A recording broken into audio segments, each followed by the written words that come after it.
Majority Report with Sam Seder. The destiny of America is always safer in the hands of the people than in the conference rooms of any elite. Sam Seder. They are unanimous in their hate for me, and I welcome their hatred. We must guard against the acquisition of unwarranted influence, whether sought or unsought, by the military-industrial complex. The Majority Report with Sam Seder. Ever get the feeling you've been cheated?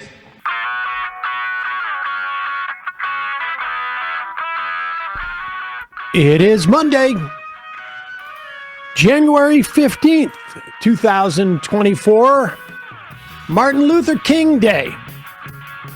My name is Sam Seder. This is the 5-time award-winning Majority Report. We are broadcasting live to tape. Steps from the industrially ravaged Gowanus Canal in the heartland of America, downtown Brooklyn, USA. Yes, ladies and gentlemen, Emma Vigeland and I are here to introduce our annual compilation of Martin Luther King, sometimes speeches and reactions to his assassination, and the surprisingly, maybe not surprisingly, but there's not a huge array of Martin Luther King speeches that are available to put together in a compilation. Matt, do you know why that is? It's, I think, the family, maybe. Yeah, intellectual property has a lot of them tied up. And so every now and then we get a new one that comes out. It hasn't been a new one released in a while, to my knowledge. But this compilation is something that we've had for a while, and we are off today. Do you know what you're doing?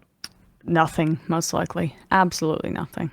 I have a feeling I might be in this office, actually, like cleaning things up a little bit. Oh, really? Sure. Really? I'm not sure. Okay. Well, I won't be here, so. I'll be taking the fight to Charlie Kirk, who has switched paths from 2015 when he called MLK a hero, or in 2022 when he called him a civil rights icon. Now Charlie Kirk is saying MLK was awful. He's not a good person. We made a huge mistake when we passed the Civil Rights Act in the 1960s. Oh, wow. And yeah, there's a good piece on this actually that just released in Wired, how Charlie Kirk plans to discredit Martin Luther King Jr. and the Civil Rights Act. So I recommend that to folks. Interesting. He saw the writing on the wall. Remember when the Groypers used to come to his TPUSA and he was a little bit embarrassed by it because they would... Nick Fuentes and company. And it seems like... oddly, the Republican Party and its acolytes have headed in that direction. Meanwhile, the idea of this compilation really is just to make it easy for you to listen to this stuff, share with your kids. That was sort of my thinking at the beginning of it. It's a little bit long, but it's worthwhile. I don't know how much of this is on video. Do we have a video version of this? I don't know if we do. We should try and see if we can, but it's audio, and we'll play it on audio on YouTube as well, right?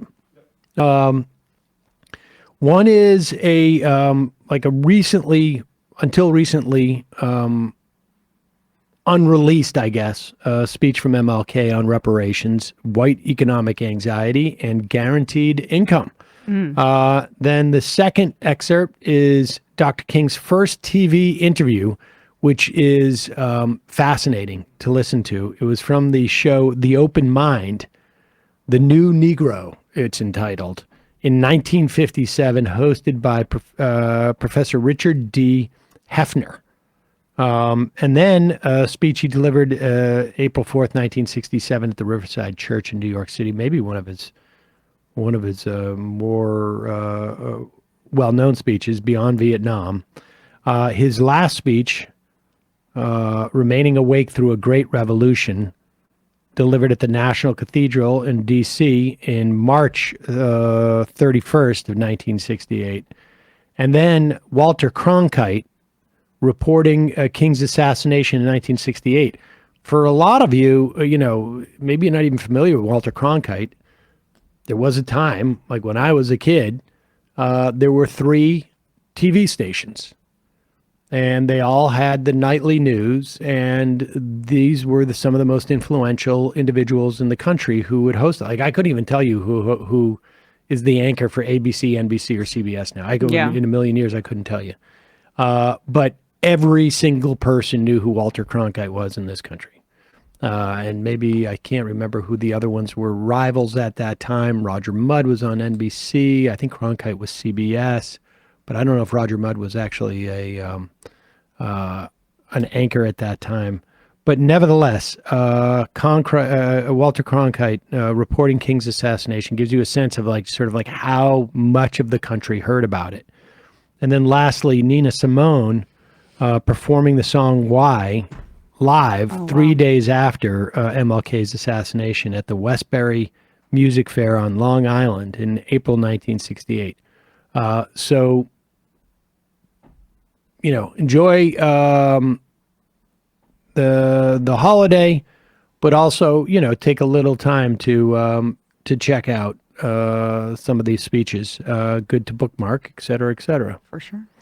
All right, folks, we will be back live tomorrow with the results of the Iowa Republican caucus. Oh, yes. Dave Weigel will be joining us. Later in the week, we have he's a former member of the Israeli Knesset, who is one of the most outspoken critics of Israel internally. Kasif, is that his last name? Yeah. I mean, I don't think he's a former member. Current. Oh, is he still current? Current MP. I mean, Okay. He's undergoing impeachment. Impeached, yeah. Oh, okay, that's what it was. And we will be talking Because to he's him. joining the South Africa genocide case against Israel. AOC and some other members of the squad did this morning, I believe, as well, I saw, which is good to see. Good. So we'll have a lot to talk about when we come back tomorrow. We will see you then. Here is this compilation. So we suffer from a kind of poverty of the spirit, which stands in glaring contrast to our scientific and technological abundance. The problem is, my friends, that we have learned to fly the air like birds, and we have learned to swim the seas like fish, and yet we haven't learned to walk the earth like brothers and sisters. Racial injustice is still the black man's burden and the white man's shame.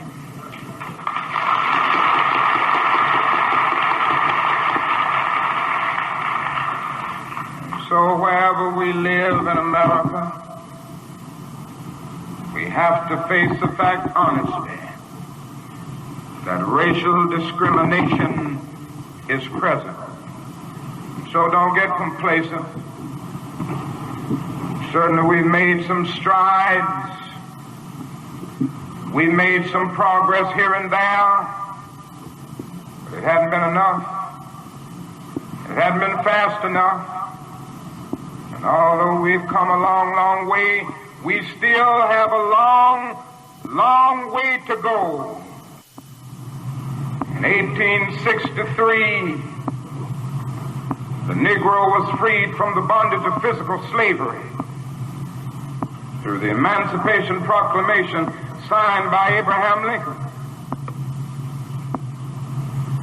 But the Negro was not given any land to make that freedom meaningful. And you know, it was something like having a man in jail for years and years, and then you suddenly discover that this man is innocent. Go to him and say, now you are free. The man's been unjustly jailed for 35 or 40 years, and you just put him out of jail saying, now you are free. You don't give him any bus fare to get to town, no money to buy any clothes, no money to get something to eat. This is what happens to the black man in this country. Now, I can't limit my concern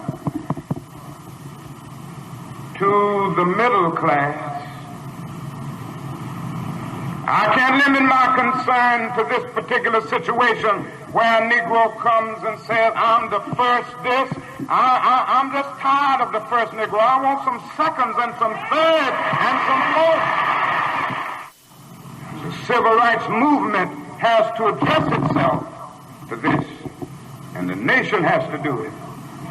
You see, we are such a rich nation and affluent nation. We often don't see the poor. There are some, you see, most white people can't see the poor because they live in the suburbs. And then they get in town in these big cities on expressways.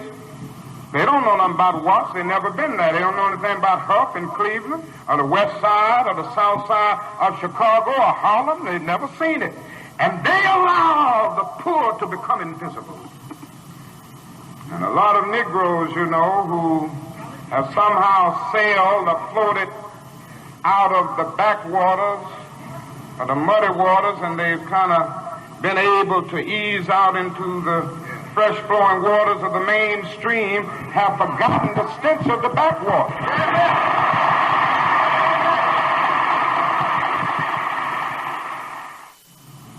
And I can hear a voice saying that wasn't enough.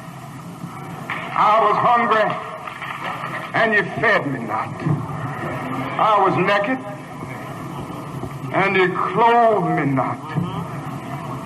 I needed shelter, and you didn't give it to me. I needed a drink of water. And in a world that's 3/4 water, you made me pay a water bill.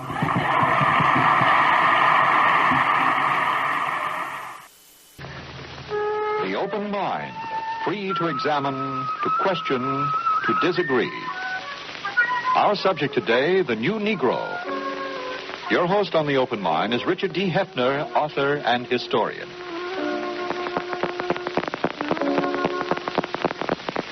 I think it's safe to say that the lot of the Negro in America has, throughout our history, deeply bothered the conscience of each and every one of us who deeply believes in traditional American principles of democracy and liberty and justice and freedom. I think this may be a little less true today than ever before, and yet for the larger part of American history, I think we ought to realize that the Negro, more or less, was in slavery. I think the Negro was more likely to be a slave for the greater part of our history than not. And quite naturally, the attitude of the Negro towards the white, of the white towards the Negro, and of the Negro towards himself, has been conditioned and tempered and molded in very large part by the fact of a long history of slavery. Besides, I think it's important to remember that slavery as an institution put a premium not upon self-assertiveness and the understanding of one's own human dignity, but upon acquiescence by the Negro slave.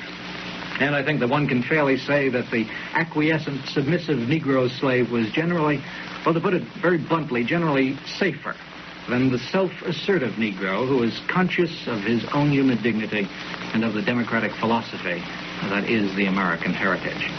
As a matter of fact, I think we can admit that the whole myth that we have built up about the Old South, in which slavery existed, has been a myth in which we see the picture of the happy, acquiescent slave. The Negro is a slave. The Negro who is acquiescent is happy. The Negro who is happy is, by definition, acquiescent. Negroes are happy because they accept their lot. And think of the movies and the books and the plays and the novels that we read and see about slavery in the Old South. We see the Negro who is acquiescent as happy. The Negro slave who is self-assertive, who looks for his own rights, is considered a troublemaker. Even when slavery was brought to an end by the Civil War, it was said that acquiescence and acceptance by the Negro of his lot, well, these were the greater part of wisdom. It was said that the Negro could gain more by submerging his own sense of dignity than by asserting it.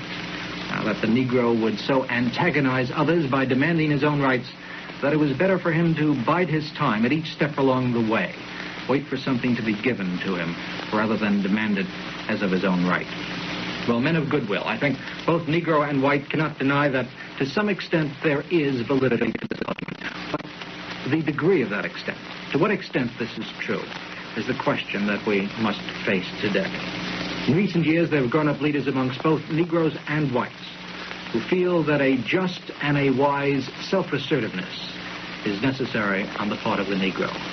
There has been, emerging in our own times, a new Negro, a Negro who is aware of his own dignity and of the American tradition of liberty and justice.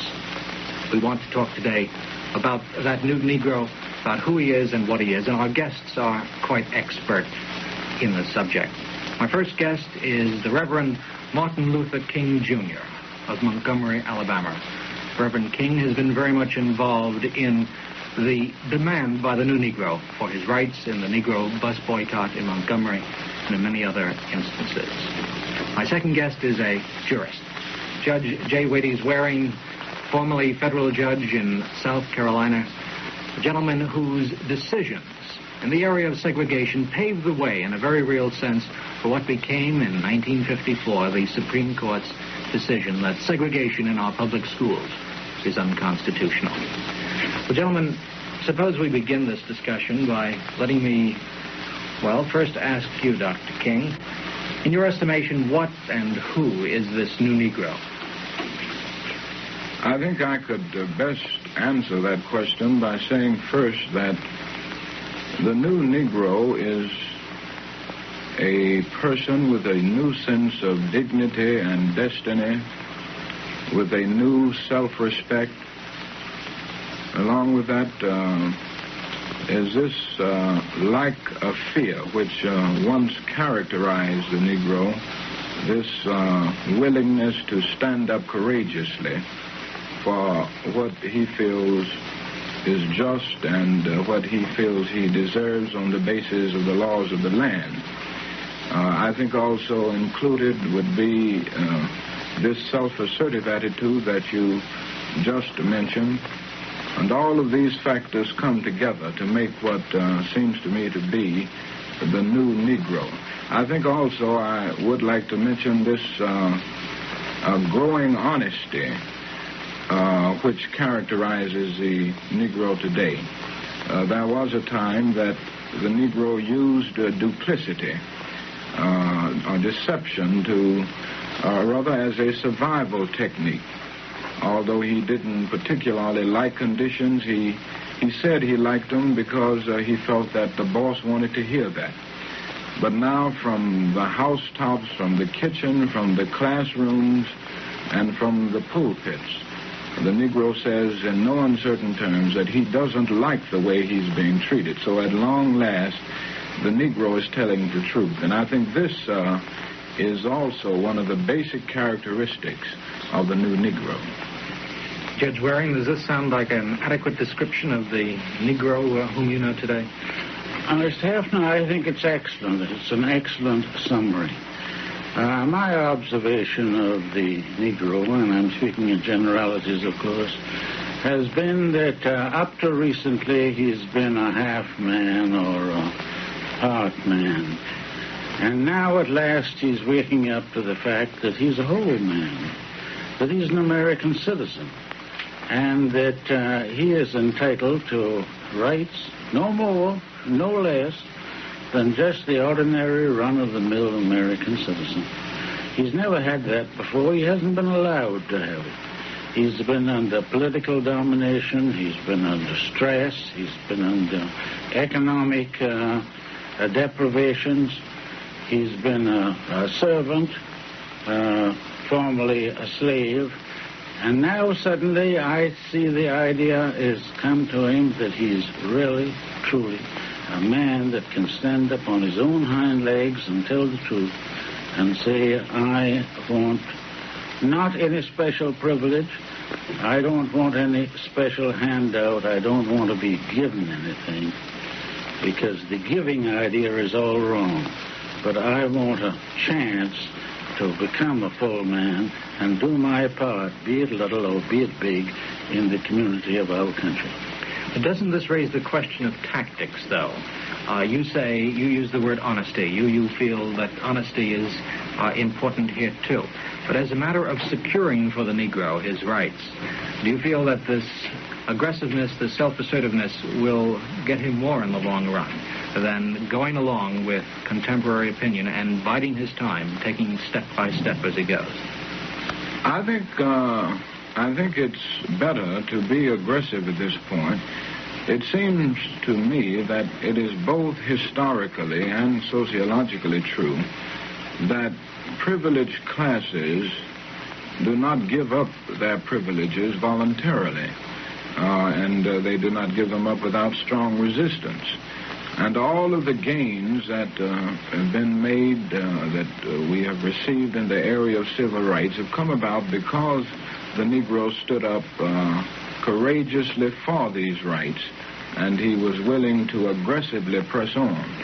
So I would think that it would be much better in the long run to stand up and be aggressive with understanding goodwill and with a sense of discipline, yet these things should not be substitutes for pressing on. And with this aggressive attitude, I believe that we will bring the gains or other civil rights into being much sooner than we would just standing idly by, waiting for these things to be given voluntarily. What about the ill will that's generated by the aggressiveness? Certainly your own experience in Montgomery. You've been the target of bomb attacks. You've been the target of verbal and other kinds of violence. What about the ill will that is generated by aggressiveness? Well, I think that is a necessary phase of the transition. Whenever oppressed people stand up for their rights and rise up against the oppressor, so to speak, the initial response of the oppressor is bitterness. That's true in most cases, I think. And that is what we are now experiencing in the South, is this initial response of bitterness, which I hope will be transformed into a more brotherly attitude. We hope that the end will be redemption and reconciliation rather than division. But this, it seems to me, is a necessary phase of the transition from the old order of segregation and discrimination to the new order of freedom and justice. And this should not last forever. It's just something that's natural right now, and as soon as we pass out of the shock period into the more creative period of adjustment, I think that bitterness and ill will pass away.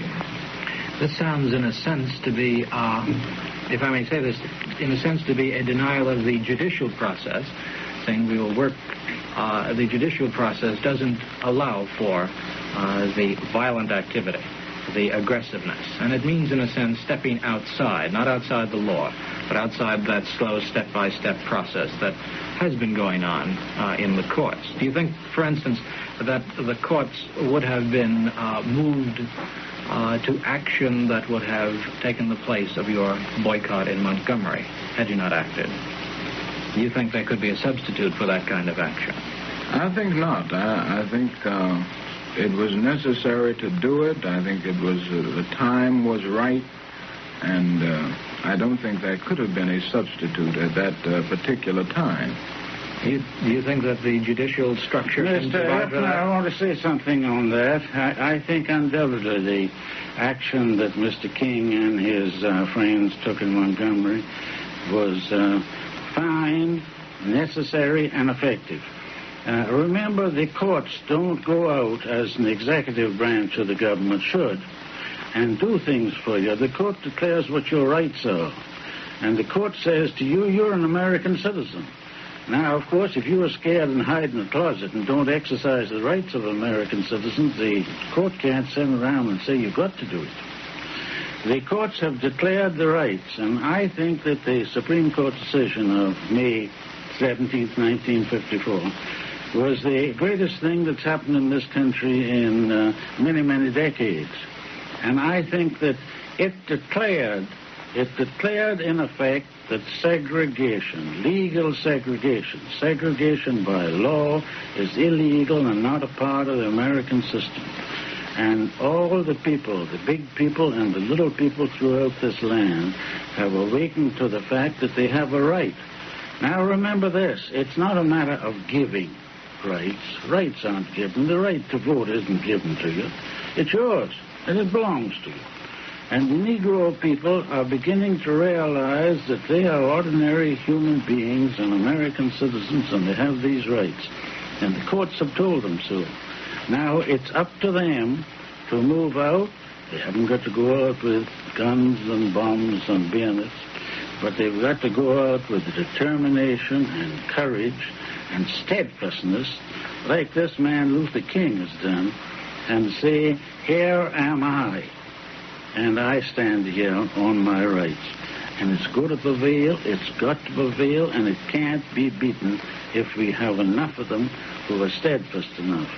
When they begin to compromise and sell out on principle, then they're gone. Now, it's a matter of strategy is to keep a complete, solid front. There may be tactics as to whether you want to make bus cases first, or school cases, or railroad cases, or things of that kind. Those are minor details, but the strategy is you must never surrender any of the rights you've gained, and you must look forward to the attainment of full equality. Well, I know that's your strategy. What about future tactics? Where do you go from here?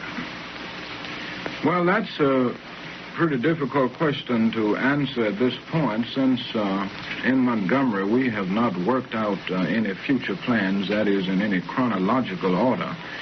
We are certainly committed to work and press on until segregation is non-existent in Montgomery and all over the South. We are committed to full equality and doing away with injustice wherever we find it.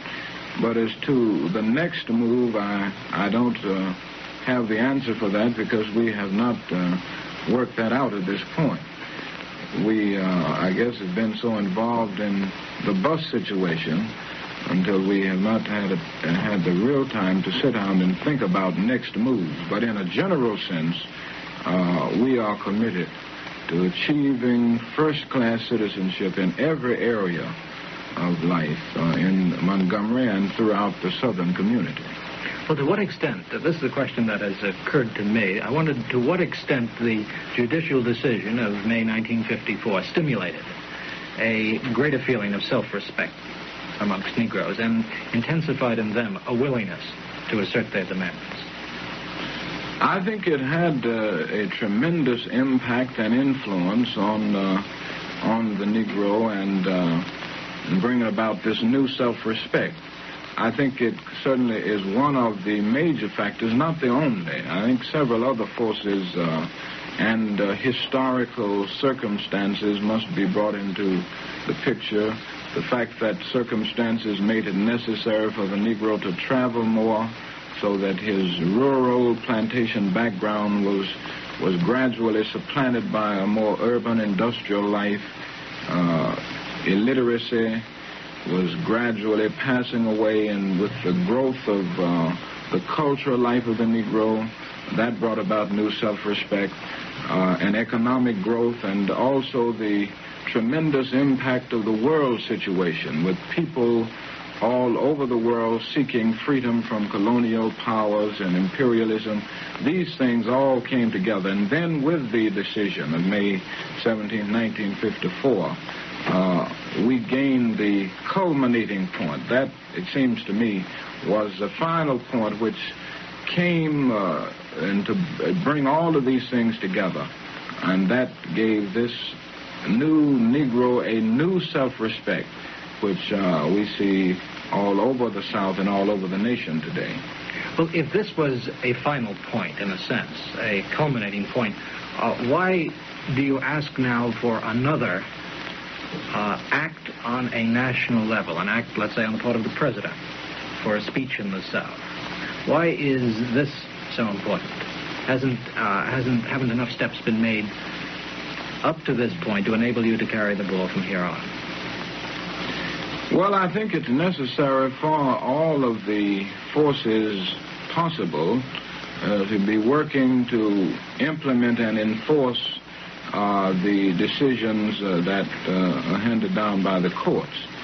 And so often in the area of civil rights, it seems that the judicial branch of the government is fighting the battle alone. And we feel that the executive and legislative branches of the government have a basic responsibility. And at points, these branches have been all too silent and all too stagnant in their moves to implement and enforce the decisions. With the popularity of the president and his tremendous power and influence, just a word from him could do a great deal to ease the situation, calm emotions, and give Southern white liberals something to stand on, if it is nothing but something to quote. The Southern white liberal stands in a pretty difficult position because he does not have anywhere to turn for emotional security, similar to what hate groups, the things that other groups have to turn to, the hate organizations, so to speak. But with a word from the President of the United States, with his power and influence, it would give a little more courage and backbone to the white liberals in the South who are willing to be allies in the struggle with the Negro for first-class citizenship. Now, to what extent, let me ask you this question, Judge Waring, are white Southerners willing to be allies in the battle of the new Negro? That's a very hard question to answer. There are very, very few that are willing to come out in the open and say so. There are a great many, in my opinion, who would be glad if they are made to do it. I think that there are lots of people, I sometimes use the expression that the little boy with a dirty face won't go and wash it, but if you grab him by the neck and scrub his face, he then boasts he's got the cleanest face in the gang. And I think there are many of the people in the South, and I saw many of them. My experience was that officially I was quite hated and condemned because I had expressed my views to what I thought the laws of the land were.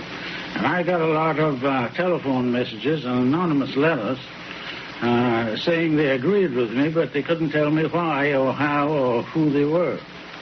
And those people want to be freed.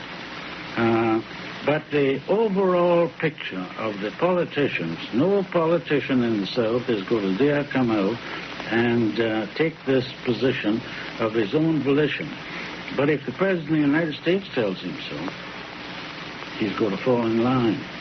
And if we can get the top executive people to take action, we'll get somewhere. Remember this now. The Supreme Court has laid down the law and said what's constitutional. Now, that's important. That's most important. It's the biggest thing that's ever happened. But it's got to be activated. It's got to be worked out, and the executive department has got to manipulate and work it and enforce it. And the legislative department should give the executive department more power to work and enforce these laws. You feel that action, then you do too, feel that action has to be taken on this level? Oh, yes, very definitely. Well, let me ask again, though, about the feelings of the Southern whites. How do you evaluate? If you had to give a progress report, how would you evaluate the battle you fought over this past year? In terms of Southern feelings, in terms of Northern white feelings, too. Well, I think we have seen, we've been able to see mixed emotions at this point. For instance, from a national point of view, looking all over the nation, we have had tremendous response and real, genuine sympathy from many, many white persons, and naturally we've had the sympathy of Negroes, but many, many white persons of goodwill all over the nation have given moral support and a great deal of encouragement, and that has been very encouraging to us in the struggle. Now, in the South, I guess the lines are more closely drawn. You find, on the one hand, a group more determined now than ever before, because it is a last-ditch struggle to do anything, even if it means using violence, to to block all of the intentions and the desires of the Negro to achieve first-class citizenship. But there are also others who have expressed sympathy. There are white Southerners, even in Montgomery, who have been quite sympathetic. As Judge Warren just said, sometimes these people, because of fear, refuse to say anything about it. They stand back because of fear of economic, social, and political reprisals. But there is a silent sympathy. And we have seen a great deal of that in Montgomery. So that it's two sides. There's this side where you get the negative response, the other side where you have the positive response, and I have seen both. And I think as time goes on, the negative side will get smaller and smaller, and those who are willing to be open-minded and accept the trends of the ages will grow into a majority group rather than a minority. You don't feel that there'll be any violent reaction, then, over a long-range point of view to the progress that has been made? No, I don't. I think the violence will be temporary. Maybe, I don't say it will end tomorrow. We will go through some more for the next few months. But I think once we are over the shock period, that shock will be absorbed, and Southerners will come to the point of seeing that the best thing to do is to sit down and work out these problems and do it in a very Christian spirit. I think the violence that we are undergoing now is indicative of the fact that the diehards realize that they are standing at the dying point. That is, the system is at its dying point, and that this is a last way to try to hold on to the old order. Mr. Hefner, all great reforms have periods of trouble. Gandhi was murdered. Jesus was crucified. And you find that most great reforms have certain periods of stress and distress. Now, just one last point I want to make. When we speak of the law, it's terribly important that we bring these cases and have a declaration of law, and action by Congress and action by the executive. Because now, or up to the time of the Supreme Court's decision, segregation was legal. And segregation, even people of goodwill in the South said, but the law says we have to keep these people separate. For instance, it has been illegal for me to ride in a bus with Mr. King here. Now, I don't want a law that says I've got to ride with him or he's got to ride with me, but I don't want a law that says I can't sit in a seat with him. And we've broken that, and that's an enormous advance. And we've got to do it on every stage right down the line. The Congress of the United States, I believe, I've been very cynical and skeptical about it, but I'm beginning to believe they're going to do a little something this time. And if they do a little something, they haven't done anything in 75 years. If they do a little something this time, they'll do a little more next year.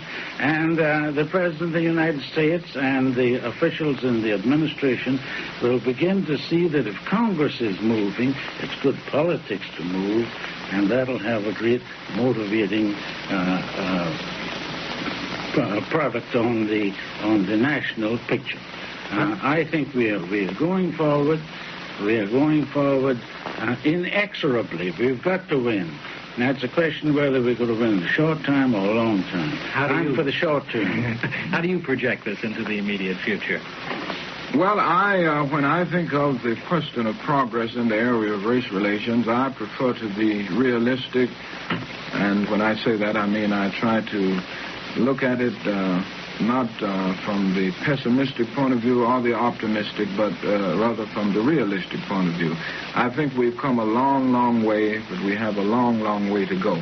But it seems to me that if we will press on with determination, moral courage, and yet wise restraint and calm reasonableness, in a few years we will reach the goal. I have a great deal of faith in the future and the outcome. I am not despairing. And I'm sure as long as we have men like you, we can all have faith. Thank you so much, Reverend King, Judge Waring. Next week we'll give a summary report of civil rights over the past year.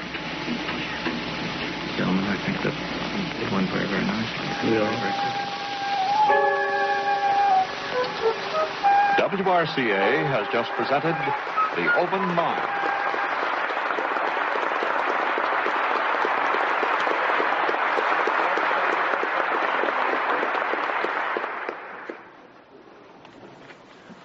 Mr. Chairman, ladies and gentlemen, I need not pause to say how very delighted I am to be here tonight, and how very delighted I am to see you expressing your concern about the issues that will be discussed tonight by turning out in such large numbers. I also want to say that I consider it a great honor to share this program with Dr. Bennett, Dr. Comminger, and Rabbi Heschel, some of the distinguished leaders and personalities of our nation. And of course, it's always good to come back to Riverside Church. Over the last 8 years, I have had the privilege of preaching here almost every year in that period. It is always a rich and rewarding experience to come to this great church and this great pulpit. I come to this magnificent house of worship tonight because my conscience leaves me no other choice. I join you in this meeting because I am in deepest agreement with the aims and work of the organization which has brought us together, clergy and laymen concerned about Vietnam. The recent statements of your executive committee are the sentiments of my own heart, and I found myself in full accord when I read its opening lines. A time comes when silence is betrayal. That time has come for us in relation to Vietnam. The truth of these words is beyond doubt, but the mission to which they call us is a most difficult one. Even when pressed by the demands of inner truth, men do not easily assume the task of opposing their government's policy, especially in time of war. Nor does the human spirit move without great difficulty against all the apathy of conformist thought within one's own bosom and in the surrounding world. Moreover, when the issues at hand seem as perplexing as they often do, in the case of this dreadful conflict, we are always on the verge of being mesmerized by uncertainty. But we must move on. Some of us who have already begun to break the silence of the night have found that the calling to speak is often a vocation of agony. But we must speak. We must speak with all the humility that is appropriate to our limited vision. But we must speak. And we must rejoice as well, for surely this is the first time in our nation's history that a significant number of its religious leaders have chosen to move beyond the prophesying of smooth patriotism to the high grounds of a firm dissent based upon the mandates of conscience and the reading of history.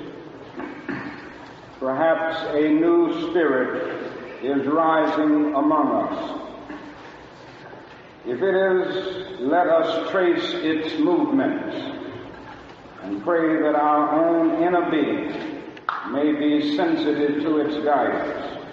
for we are deeply in need of a new way beyond the darkness that seems so close around.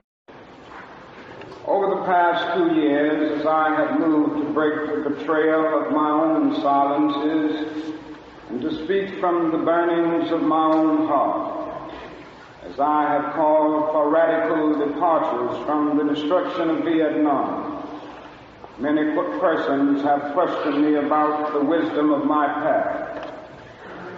At the heart of their concerns, this query has often loomed large and loud. Why are you speaking about the war, Dr. King? Why are you joining the voices of dissent? Peace and civil rights don't mix, they say. Aren't you hurting the cause of your people, they ask. And when I hear them, though I often understand the source of their concern, I am nevertheless greatly saddened. For such questions mean that the inquirers have not really known me, my commitment or my calling. Indeed, their questions suggest that they do not know the world in which they live. In the light of such tragic misunderstanding, I deem it of signal importance to try to state clearly, and I trust concisely, why I believe that the path from Dexter Avenue Baptist Church, a church in Montgomery, Alabama, where I began my pastorate, leads clearly to this sanctuary tonight. I come to this platform tonight to make a passionate plea to my beloved nation. This speech is not addressed to Hanoi or to the National Liberation Front. It is not addressed to China or to Russia. Nor is it an attempt to overlook the ambiguity of the total situation and the need for a collective solution to the tragedy of Vietnam. Neither is it an attempt to make North Vietnam or the National Liberation Front paragons of virtue, nor to overlook the role they must play in the successful resolution of the problem. While they both may have justifiable reasons to be suspicious of the good faith of the United States, life and history give eloquent testimony to the fact that conflicts are never resolved without trustful give and take on both sides. Tonight, however, I wish not to speak with Hanoi and the National Liberation Front, but rather to my fellow Americans. Since I am a preacher by calling, I suppose it is not surprising that I have 7 major reasons for bringing Vietnam into the field of my moral vision. That is, at the outset, a very obvious and almost facile connection between the war in Vietnam and the struggle I and others have been waging in America. A few years ago, there was a shining moment in that struggle. It seemed as if there was a real promise of hope for the poor, both black and white, through the poverty program. There were experiments, hopes, new beginnings. Then came the build-up in Vietnam, and I watched this program broken and eviscerated, as if it was some idle political plaything of a society gone mad on war. And I knew that America would never invest the necessary funds or energies in rehabilitation of its poor, so long as adventures like Vietnam continue to draw men and skills and money like some demonic destructive suction tube. So I was increasingly compelled to see the war as an enemy of the poor and to attack it as such. Perhaps a more tragic recognition of reality took place, and it became clear to me that the war was doing far more than devastating the hopes of the poor at home. It was sending their sons and their brothers and their husbands to fight and to die in extraordinarily high proportions relative to the rest of the population.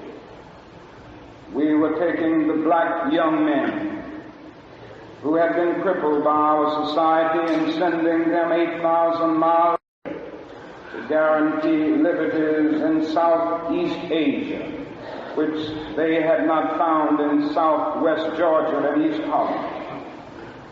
So we have been repeatedly faced with the cruel irony of watching Negro and white boys on TV screens as they kill and die together for a nation that has been unable to seat them together in the same schools. So we watched them in brutal solidarity, burning the huts of a poor village, but we realized that they would hardly live on the same block in Chicago. I could not be silent in the face of such cruel manipulation of the poor. My third reason moves to an even deeper level of awareness, for it grows out of my experience in the ghettos of the North over the last 3 years, especially the last 3 summers.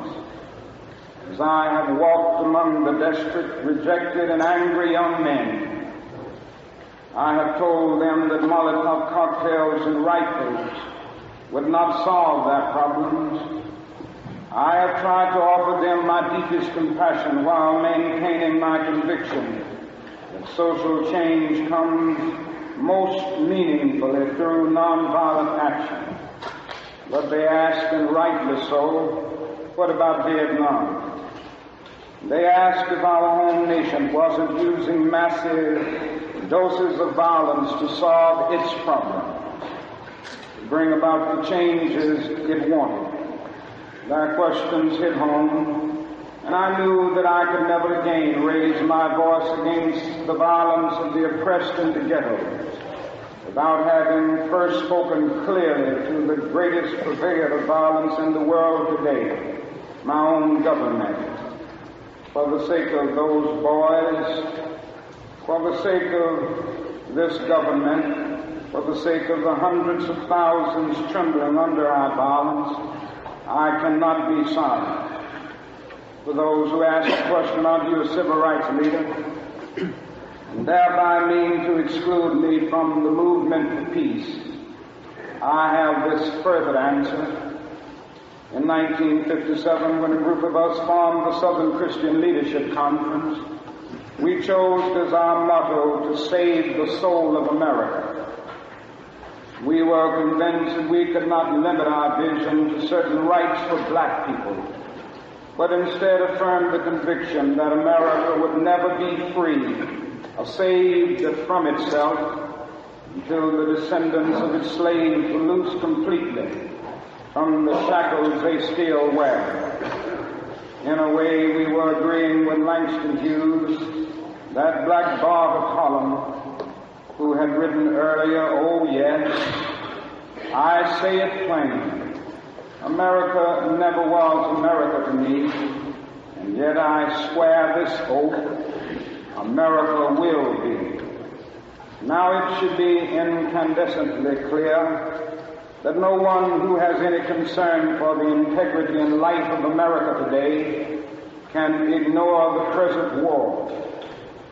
If America's soul becomes totally poisoned, part of the autopsy must read Vietnam. It can never be saved so long as it destroys the deepest hopes of men the world over.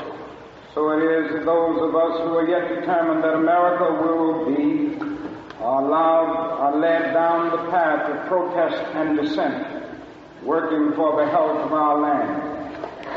As if the weight of such a commitment to the life and health of America were not enough, another burden of responsibility was placed upon me in 1954, and I cannot forget that the Nobel Peace Prize was also a commission to work harder than I had ever worked before for the brotherhood of man. This is a calling that takes me beyond national allegiances. But even if it were not present, I would yet have to live with the meaning of my commitment to the ministry of Jesus Christ. To me, the relationship of this ministry to the making of peace is so obvious that I sometimes marvel at those who ask me why I'm speaking against it. Could it be that they do not know that the good news was meant for all men, for communists and capitalists, for their children and ours, for black and for white, for revolutionary and conservative? And they've forgotten that my ministry is in obedience to the one who loved his enemies so fully that he died for them. What then can I say to the Viet Cong, or to Castro, or to Mao as a faithful minister of this one? Can I threaten them with death, or must I not share with them my life? Finally, as I try to explain for you and for myself the road that leads from Montgomery to this place, I would have offered all that was most valid if I simply said that I must be true to my conviction, that I share with all men the calling to be a son of the living God. Beyond the calling of race or nation or creed is this vocation of sonship and brotherhood, because I believe that the Father is deeply concerned, especially for his suffering and helpless and outcast children. I come tonight to speak for them. This I believe to be the privilege and the burden of all of us who deem ourselves bound by allegiances and loyalties, which are broader and deeper than nationalism, and which go beyond our nation's self-defined goals and positions. We are called to speak for the weak, for the voiceless, for the victims of our nation, for those it calls enemy. For no document from human hands can make these humans any less our brothers.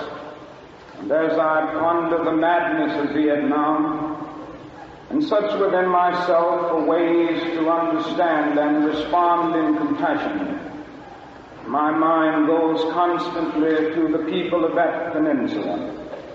I speak now not of the soldiers of each side, not of the ideologies of the Liberation Front, not of the Hunter inside gone, but simply of the people who have been living under the curse of war for almost 3 continuous decades now.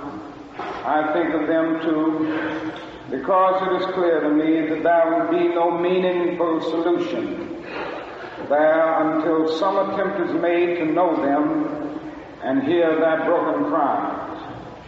They must see Americans as strange liberators. Vietnamese people proclaimed their own independence in 1954, in 1945 rather, after a combined French and Japanese occupation, and before the Communist Revolution in China. They were led by Ho Chi Minh. Even though they quoted the American Declaration of Independence in their own document of freedom, we refused to recognize them. Instead, we decided to support France in its reconquest of a former colony. Our government felt then that the Vietnamese people were not ready for independence. We again fell victim to the deadly Western arrogance that has poisoned the international atmosphere for so long. With that tragic decision, we rejected a revolutionary government seeking self-determination, and a government that had been established not by China, for whom the Vietnamese have no great love, but by clearly indigenous forces that included some communists. For the peasants, this new government meant real land reform, one of the most important needs in their lives. For 9 years following 1945, we denied the people of Vietnam the right of independence. For 9 years, we vigorously supported the French in their abortive effort to recolonize Vietnam. Before the end of the war, we were meeting 80% of the French war cost. Even before the French were defeated at Dien Bien Phu, they began to despair of their reckless action, but we did not. We encourage them with our huge financial and military supplies to continue the war even after they had left. Soon we would be paying almost the full cost of this tragic attempt at recolonization. After the French were defeated, it looked as if independence and land reform would come again through the Geneva Agreement. Then instead there came the United States, determined that whole should not unify the temporarily divided nation. The peasants watched again as we supported one of the most vicious modern dictators, our chosen man, Premier Diem. The peasants watched and cringed as Diem ruthlessly rooted out all opposition, supported their extortionist landlords, and refused even to discuss reunification with the North. The peasants watched as all this was presided over by United States influence, and then by increasing numbers of United States troops who came to help quell the insurgency that Diem's methods had aroused. Diem was overthrown. They may have been happy, but the long line of military dictators seemed to offer no real change, especially in terms of their need for land and peace. The only change came from America, as we increased our troop commitments in support of governments which were singularly corrupt, inept, and without popular support. All the while the people read our leaflets and received the regular promises of peace and democracy and land reform. Now they languish under our bombs and consider us not their fellow Vietnamese, the real enemy. They move sadly and apathetically as we herd them off the land of their fathers into concentration camps where minimal social needs are rarely met. They know they must move on or be destroyed by our bombs. So they go, primarily women and children and babes. They watch as we poison their water, as we kill 1 million acres of their crops. They must weep as the bulldozers roar through their areas, preparing to destroy the precious trees. They wandered into the hospitals with at least 20 casualties from American firepower for one Viet Cong inflicted injury. So far we may have killed 1 million of them, mostly children. They wander into the towns and see thousands of the children, homeless, without clothes, running in packs on the streets like animals. They see the children degraded by our soldiers as they beg for food. They see the children selling their sisters to our soldiers, soliciting for their mothers.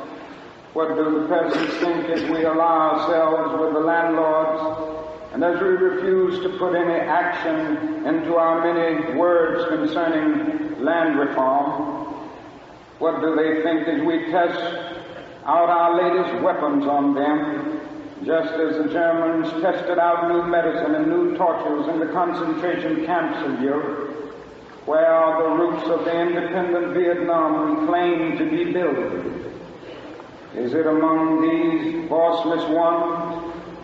We have destroyed their two most cherished institutions, the family and the village. We have destroyed their land and their crops. We have cooperated in the crushing of the nation's only non-communist revolutionary political force, the Unified Buddhist Church. We have supported the enemies of the peasants of Saigon. We have corrupted their women and children and killed their men. Now that is little left to build on save bitterness. Soon the only solid physical foundations remaining will be found at our military bases and in the concrete of the concentration camps we call fortified hamlets. The peasants may well wonder if we plan to build our new Vietnam on such grounds as these.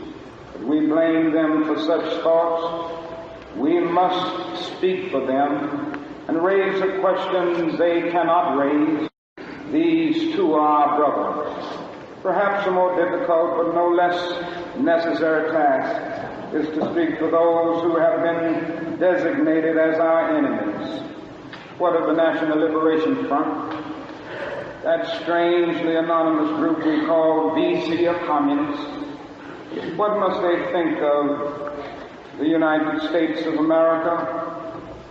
And they realize that we permitted the repression and cruelty of DM, which helped to bring them into being as a resistance group in the South. What do they think of our condoning the violence which led to their own taking up of arms? How can they believe in our integrity when now we speak of aggression from the North as if there were nothing more essential to the war? How can they trust us when now we charge them with violence after the murderous reign of DM, and charge them with violence while we pour every new weapon of death into their land? Surely we must understand their feelings, even if we do not condone their actions. Surely we must see that the men we supported pressed them to their violence. Surely we must see that our own computerized plans of destruction simply dwarf their greatest acts. How do they judge us when our officials know that their membership is less than 25% communist, and yet insist on giving them the blanket name? What must they be thinking when they know that we are aware of their control of major sections of Vietnam, and yet we appear ready to allow national elections in which this highly organized political parallel government will not have a part? They ask how we can speak of free elections when the Saigon press is censored and controlled by the military junta. And they're surely right to wonder what kind of new government we plan to help form without them, the only party in real touch with the peasants. They question our political goals, and they deny the reality of a peace settlement from which they will be excluded. Their questions are frighteningly relevant. Is our nation planning to build on political myth again, and then show it up from the power of new violence? Here is a true meaning and value of compassion and nonviolence when it helps us to see the enemy's point of view, to hear his questions, to know his assessment of ourselves. For from his view, we may indeed see the basic weaknesses of our own condition. And if we are mature, we may learn and grow and profit from the wisdom of the brothers who are called the opposition. So too with Hanoi, in the north where our bombs now pummel the land, and our minds endanger the waterways, we are met by deep but understandable mistrust. To speak for them is to explain this lack of confidence in Western words, and especially their distrust of American intentions now. In Hanoi are the men who led the nation to independence against the Japanese and the French, the men who sought membership in the French Commonwealth and were betrayed by the weakness of Paris and the willfulness of the colonial armies. It was they who led a second struggle against French domination at tremendous cost, and then were persuaded to give up the land they controlled between the 13th and 17th parallel as a temporary measure at Geneva. After 1954, they watched us conspire with DM to prevent elections which could have surely brought Ho Chi Minh to power over a united Vietnam. They realized they had been betrayed again. And we ask why they do not leap to negotiate. These things must be remembered. Also, it must be clear that the leaders of Hanoi considered the presence of American troops in support of the DM regime to have been the initial military breach of the Geneva Agreement concerning foreign troops. And they remind us that they did not begin to send troops in large numbers and even supplies into the South until American forces had moved into the tens of thousands. And Nora remembers how our leaders refused to tell us the truth about the earlier North Vietnamese overtures for peace, how the president claimed that none existed when they had clearly been made. Ho Chi Minh has watched as America has spoken of peace and built up its forces. And now he has surely heard the increasing international rumors of American plans for an invasion of the North. He knows the bombing and shelling and mining we are doing a part of traditional pre-invasion strategy. Perhaps only his sense of humor and of irony can save him when he hears the most powerful nation of the world speaking of aggression as it drops thousands of bombs on a poor, weak nation more than 8,000 miles away from its shores. At this point, I should make it clear that while I have tried in these last few minutes to give a voice to the voiceless in Vietnam, to understand the arguments of those who are called enemy, I am as deeply concerned about our own troops there as anything else. For it occurs to me that what we are submitting them to in Vietnam is not simply the brutalizing process that goes on in any war where armies face each other and seek to destroy. We are adding cynicism to the process of death, for they must know after the short period there that none of the things we claim to be fighting for are really involved.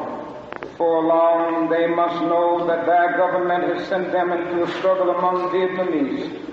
The more sophisticated surely realize that we are on the side of the wealthy and the secure while we create a hell for the poor.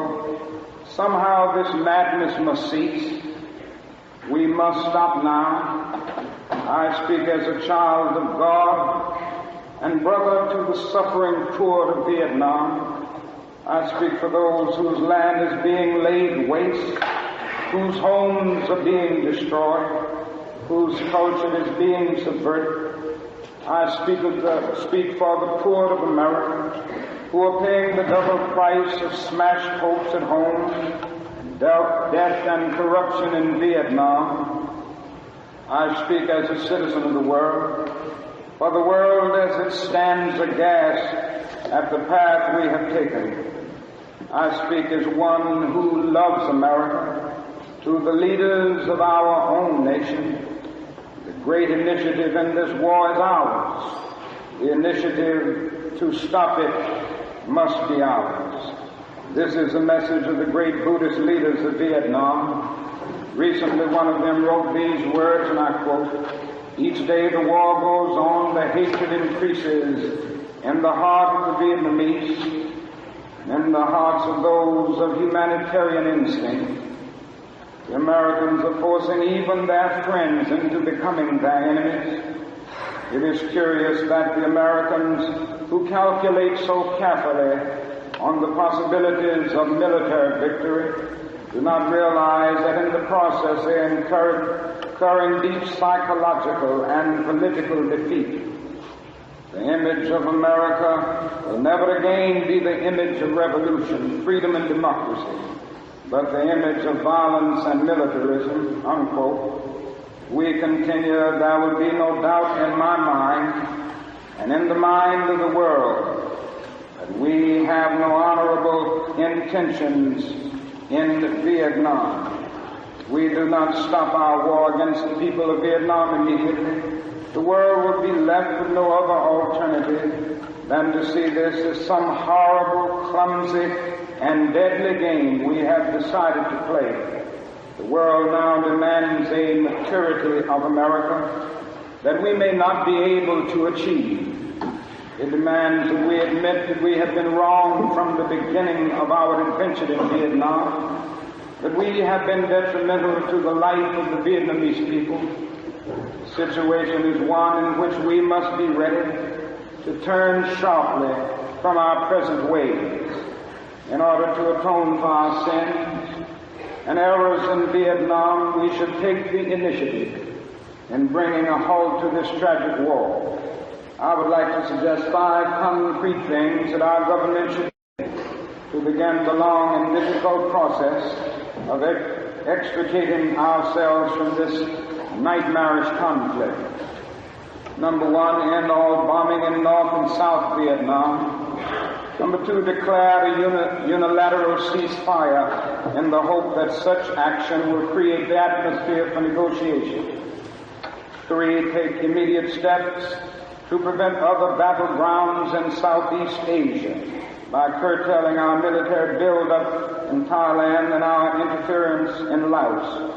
4, realistically accept the fact that the National Liberation Front has substantial support in South Vietnam and must thereby play a role in any meaningful negotiations and any future Vietnam government. 5, set a date that we will remove all foreign troops from Vietnam in accordance with the 1954 Geneva Agreement. Part of our ongoing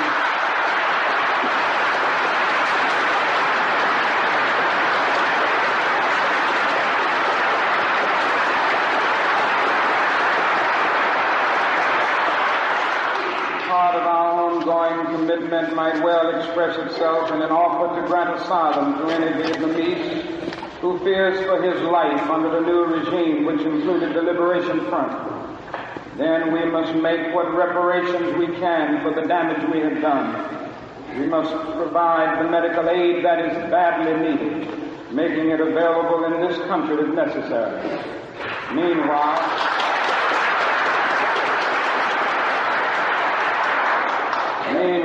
we in the churches and synagogues have a continuing task while we urge our government to disengage itself from a disgraceful commitment. We must continue to raise our voices and our lives if our nation persists in its perverse ways in Vietnam. We must be prepared to match actions with words by seeking out every creative method of protest possible. As we counsel young men concerning military service, we must clarify for them our nation's role in Vietnam and challenge them with the alternative of conscientious objection.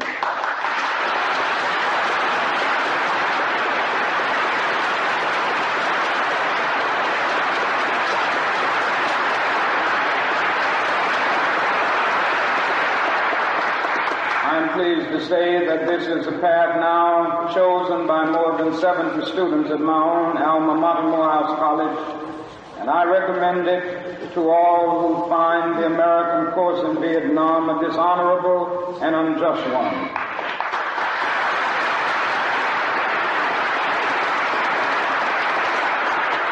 Moreover, I would encourage all ministers of draft aid to give up their ministerial exemptions and seek status as conscientious objectors.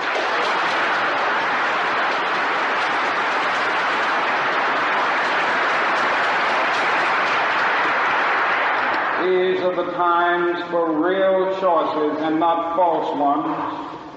We are at the moment when our lives must be placed on the line if our nation is to survive its own folly. Every man of humane convictions must decide on the protest that best suits his convictions, but we must all protest.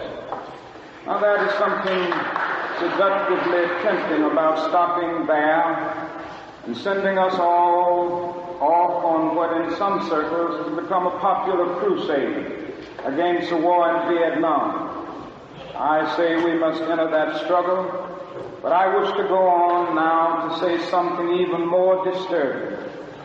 The war in Vietnam is but a symptom of a far deeper malady within the American spirit. And if we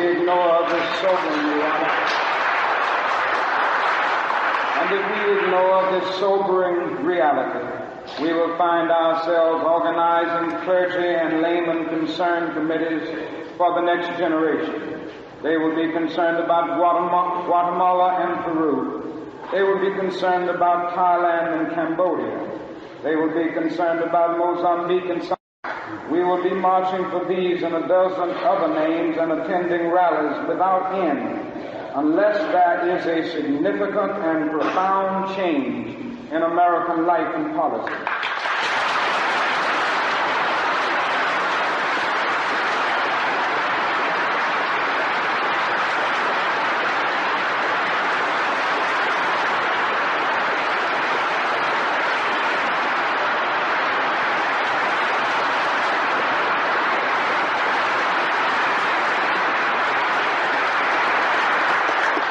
Such thoughts take us beyond Vietnam, but not beyond our calling as sons of the living God. In 1957, a sensitive American official overseas said that it seemed to him that our nation was on the wrong side of a world revolution. During the past 10 years, we have seen emerge a pattern of suppression which has now justified the presence of U.S. military advisors in Venezuela. This need to maintain social stability for our investment accounts for the counter-revolutionary action of American forces in Guatemala. It tells why American helicopters are being used against guerrillas in Cambodia, and why American napalm and Green Beret forces have already been active against rebels in Peru. It is with such activity in mind that the words of the late John F. Kennedy come back to haunt us. 5 years ago, he said, "Those who make peaceful revolution impossible will make violent revolution inevitable."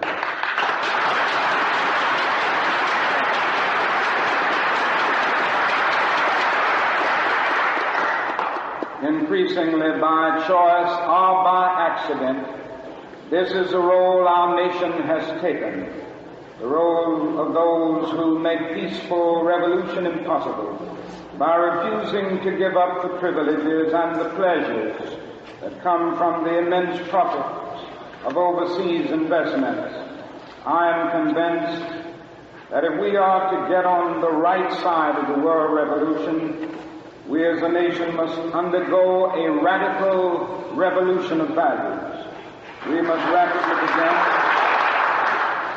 rapidly begin the shift from a thing-oriented society to a person-oriented society, when machines and computers, profit motives and property rights are considered more important than people. The giant triplets of racism, extreme materialism, and militarism are incapable of being conquered. A true revolution of values will soon cause us to question the fairness and justice of many of our past and present policies. On the one hand, we are called to play the Good Samaritan on life's roadside. That will be only an initial act. One day we must come to see that the whole Jericho road must be transformed, so that men and women will not be constantly beaten and robbed as they make their journey on life's highway.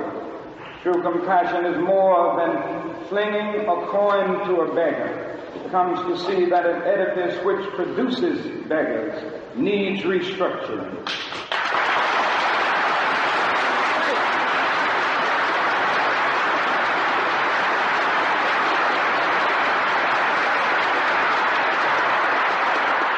Revolution of values will soon look uneasily on the glaring contrast of poverty and wealth. With righteous indignation, it will look across the seas and see individual capitalists of the West investing huge sums of money in Asia, Africa, and South America, only to take the profits out, no concern for the social betterment of the countries, and say this is not just. It will look at our alliance with the landed gentry of South America and say this is not just. Western arrogance of feeling that it has everything to teach others and nothing to learn from them is not just. A true revolution of values will lay hand on the world order and say of war, this way of settling differences is not just. This business of burning human beings with napalm, filling our nation's homes with orphans and widows, of injecting poisonous drugs of hate into the veins of people's normally sending men home from dark and bloody battlefields, physically handicapped and psychologically deranged, cannot be reconciled with wisdom, justice, and love. A nation that continues year after year to spend more money on military defense than on programs of social uplift is approaching spiritual death.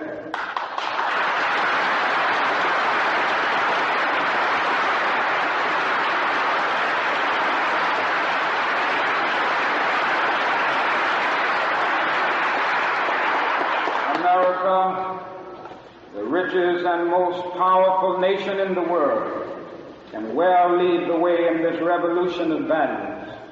That is nothing except a tragic death wish to prevent us from reordering our priorities so that the pursuit of peace will take precedence over the pursuit of war.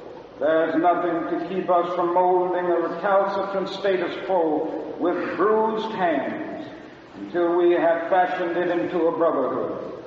This kind of positive revolution of values is our best defense against communism. War is not one. Communism will never be defeated by the use of atomic bombs and nuclear weapons. Let us not join those who shout war and through their misguided passions urge the United States to relinquish its participation in the United Nations. These are days which demand wise restraint and calm reasonableness. We must not engage in a negative anti-communism, but rather in a positive thrust for democracy.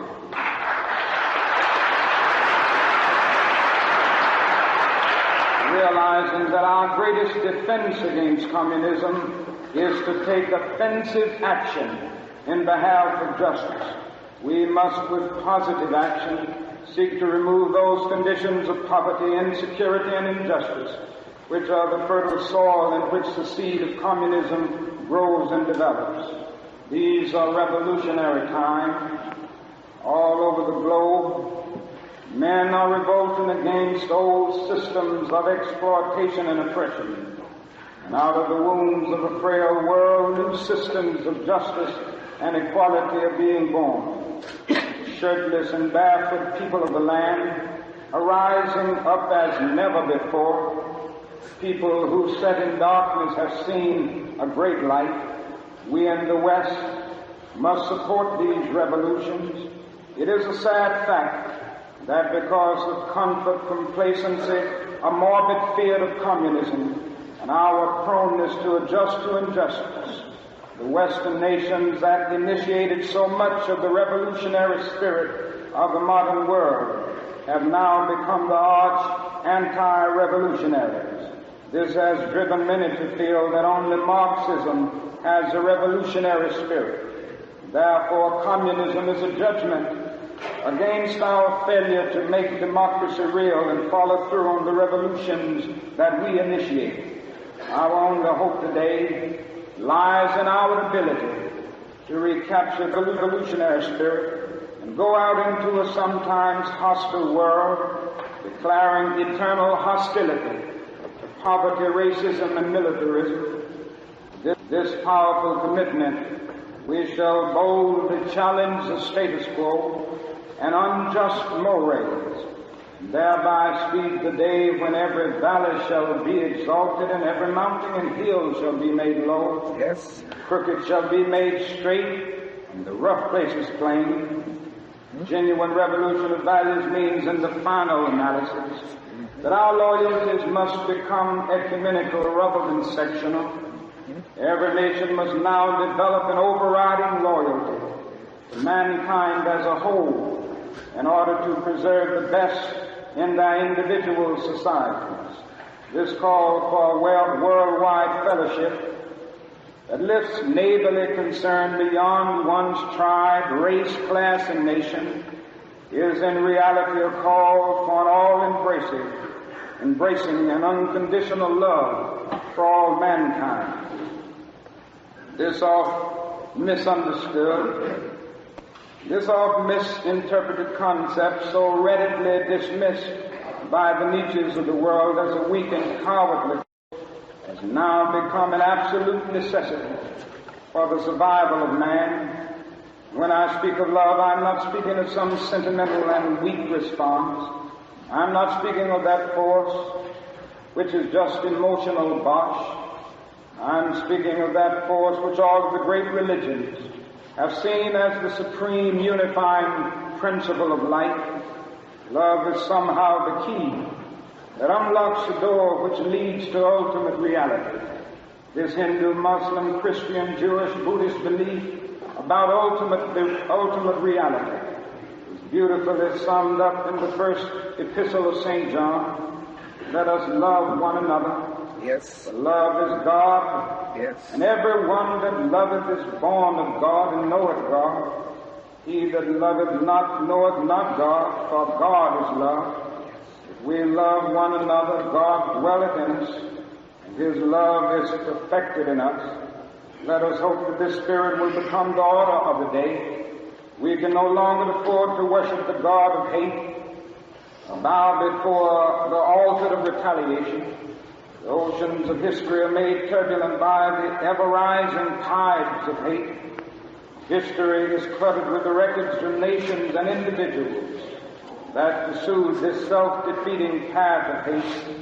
As Arnold Toynbee says, love is the ultimate force that makes for the saving choice of life and good against the damning choice of death and evil. Therefore, the first hope in our inventory must be the hope that love is going to have the last word, unquote. We are now faced with the fact, my friends, that tomorrow is today. We are confronted with the fierce urgency of now. In this unfolding conundrum of life and history, that is such a thing as being too late. Procrastination is still the thief of time. Life often leaves us standing bare, naked, and dejected with a lost opportunity. The tide in the affairs of men does not remain at flood, it ebbs. We may cry out desperately for time to pause in her passage, but time is adamant to every plea and rushes on over the bleached bones and jumbled residues of numerous civilizations, written the pathetic words too late. That is an invisible book of life that faithfully records our vigilance or our neglect. Omar Khayyam is right to moving finger rights and having writ moves on. We still have a choice today, nonviolent coexistence, a violent co-annihilation. We must move past indecision to action. We must find new ways to speak for peace in Vietnam and justice throughout the developing world, a world that borders on our doors. If we do not act, we shall surely be dragged down the long, dark, and shameful corridors of time, reserved for those who possess power without compassion, might without morality, and strength without sight. Now let us begin.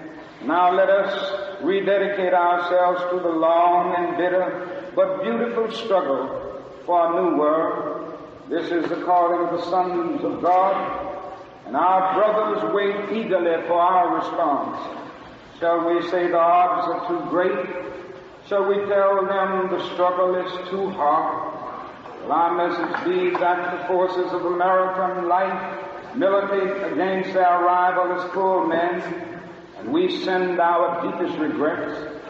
Or will there be another message of longing, of hope, of solidarity with their yearnings, of commitment to their cause, whatever the cost? The choice is ours. And though we might prefer it otherwise, we must choose in this crucial moment of human history. As that noble bard of yesterday, James Russell Lowell, eloquently stated, once to every man and nation comes a moment to decide in the strife of truth and falsehood, for the good or evil side, some great cause, God's new Messiah, often eats the gloom of light, and the choice goes by forever twixt that darkness, though the cause of evil prosper. Yet his truth alone is strong, though her portion be the scaffold, and upon the throne be wrong. Yet that scaffold sways the future.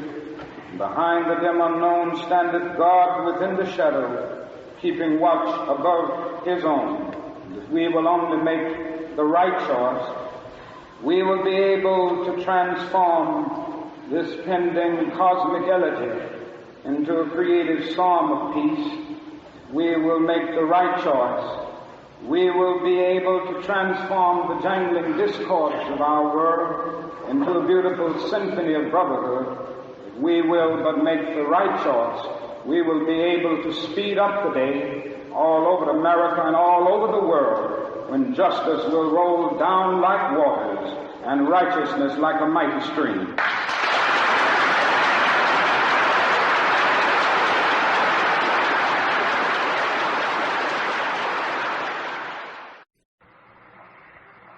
I need not pause to say how very delighted I am to be here this morning and to have the opportunity of standing in this very great and significant pulpit.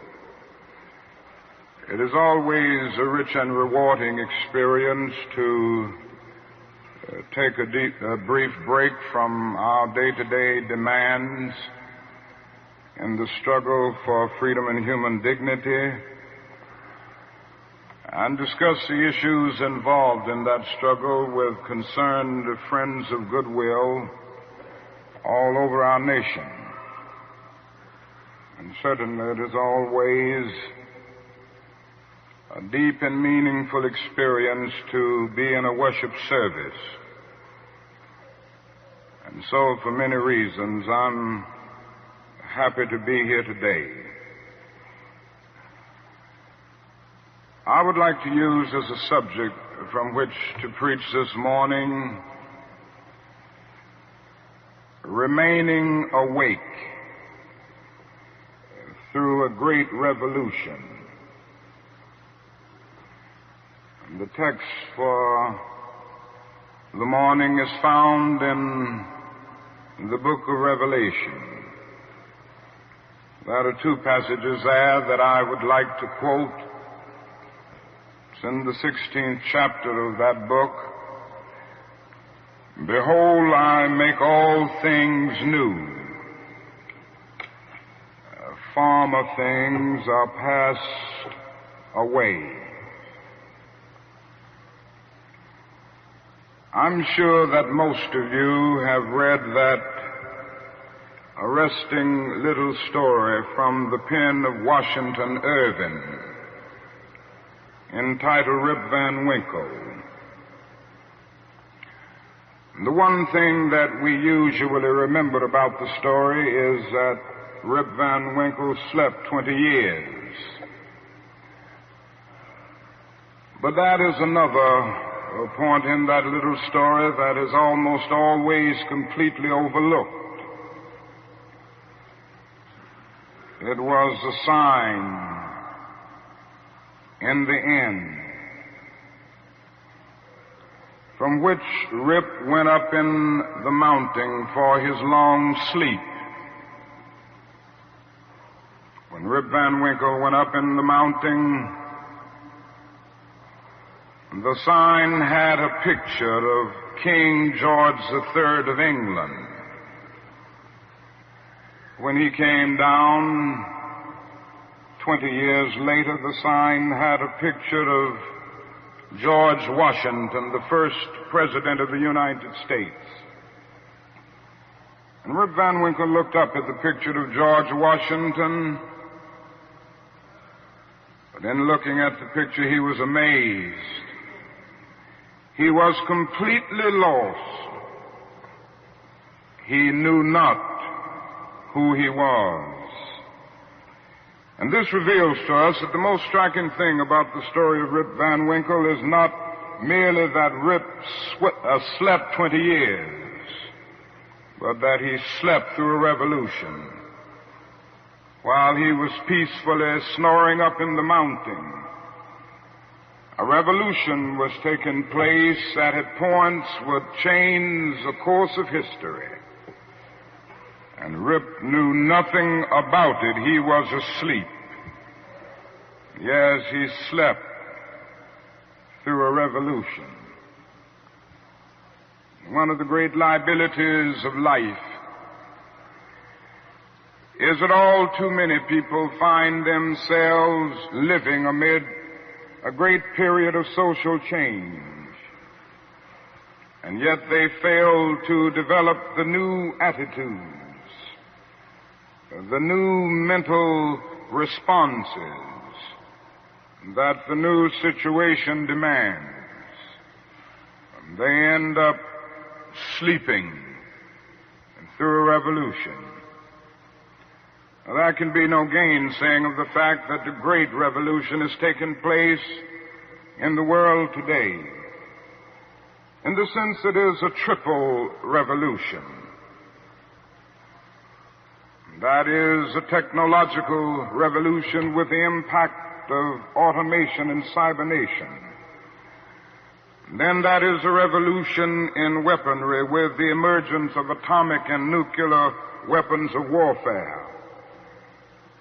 Then that is a human rights revolution with the freedom explosion that has taken place all over the world. Yes, we do live in a period where changes are taking place. And that is still a voice crying through the vista of time, saying, "Behold, I make all things new. Former things are passed away." Now, whenever anything new comes into history, it brings with it new challenges and new opportunities. And I would like to deal with the challenges that we face today as a result of this triple revolution that has taken place in the world today. First, we are challenged to develop a world perspective. No individual can live alone. No nation can live alone. And anyone who feels that he can live alone is sleeping through a revolution. The world in which we live is geographically one. The challenge that we face today is to make it one in terms of brotherhood. Now, it's true that the geographical oneness of this age has come to be to a large extent through modern man's scientific ingenuity. Modern man, through his scientific genius, has been able to dwarf distance and place time in chains. And our jet planes have compressed into minutes distances that once took weeks and even months. All of this tells us that our world is a neighborhood. Through our scientific and technological genius, we have made of this world a neighborhood, and yet we have not had the ethical commitment to make of it a brotherhood. But somehow and in some way we've got to do this. We must all learn to live together as brothers, or we will all perish together as fools. We are tied together in the single garment of destiny, caught in an inescapable network of mutuality. And whatever affects one directly affects all indirectly. For some strange reason, I can never be what I ought to be until you are what you ought to be. And you can never be what you ought to be until I am what I ought to be. This is the way God's universe is made. This is the way it is structured. John Donne caught it years ago and placed it in graphic terms. No man is an island in tie of itself. Every man is a piece of the continent, a part of the main. And he goes on toward the end to say, any man's death diminishes me because I am involved in mankind. Therefore never sin to know for whom the bell tolls. It tolls for thee. We must see this, believe this, and live by it if we are to remain awake through a great revolution. Secondly, we are challenged to eradicate the last vestiges of racial injustice from our nation. I must say this morning that racial injustice is still the black man's burden and the white man's shame. It is an unhappy truth that racism is a way of life for the vast majority of white Americans, spoken and unspoken, acknowledged and denied, subtle, and sometimes not so subtle. The disease of racism permeates and poisons a whole body politic. And I can see nothing more urgent than for America to work passionately and unrelentingly to get rid of the disease of racism. Something positive must be done. Everyone must share in the guilt, as individuals and as institutions. The government must certainly share the guilt. Individuals must share the guilt. Even the church must share the guilt. We must face the sad fact at 11 o'clock on Sunday morning when we stand to sing, "In Christ there is no east nor west." We stand in the most segregated hour of America. The hour has come for everybody and for all institutions, for the public sector and the private sector, to work to get rid of racism. Now, if we are to do it, we must honestly admit certain things and get rid of certain myths that have constantly been disseminated all over our nation. One is the myth of time. It is the notion that only time can solve the problem of racial injustice. And there are those who often sincerely say to the Negro and his allies in the white community, why don't you slow up? Stop pushing things so fast. Only time can solve the problem. And if you will just be nice and patient and continue to pray, in 100 or 200 years, the problem will work itself out. Well, that is an answer to that myth. And it is that time is neutral. It can be used either constructively or destructively. And I'm sorry to say this morning that I'm absolutely convinced that the forces of ill will in our nation, the extreme rightists of our nation, the people on the wrong side, have used time much more effectively than the forces of goodwill. And it may well be that we will have to repent in this generation, not merely for the vitriolic words and the violent actions of the bad people, but for the appalling silence and indifference of the good people who sit around and say, wait on time. Somewhere we must come to see that human progress never rolls in on the wheels of inevitability. It comes through the tireless efforts and the persistent work of dedicated individuals who are willing to be co-workers with God. And without this hard work, time itself becomes an ally of the primitive forces of social stagnation. So we must help time and realize that the time is always right to do right. Now that is another myth that still gets around. It is a kind of over-reliance on the bootstrap philosophy. And there are those who still feel that if the Negro is to rise out of poverty, if the Negro is to rise out of slum conditions, if he is to rise out of discrimination and segregation, he must do it all by himself. And so they say the Negro must lift himself by his own bootstraps. They never stop to realize that no other ethnic group has been a slave on American soil.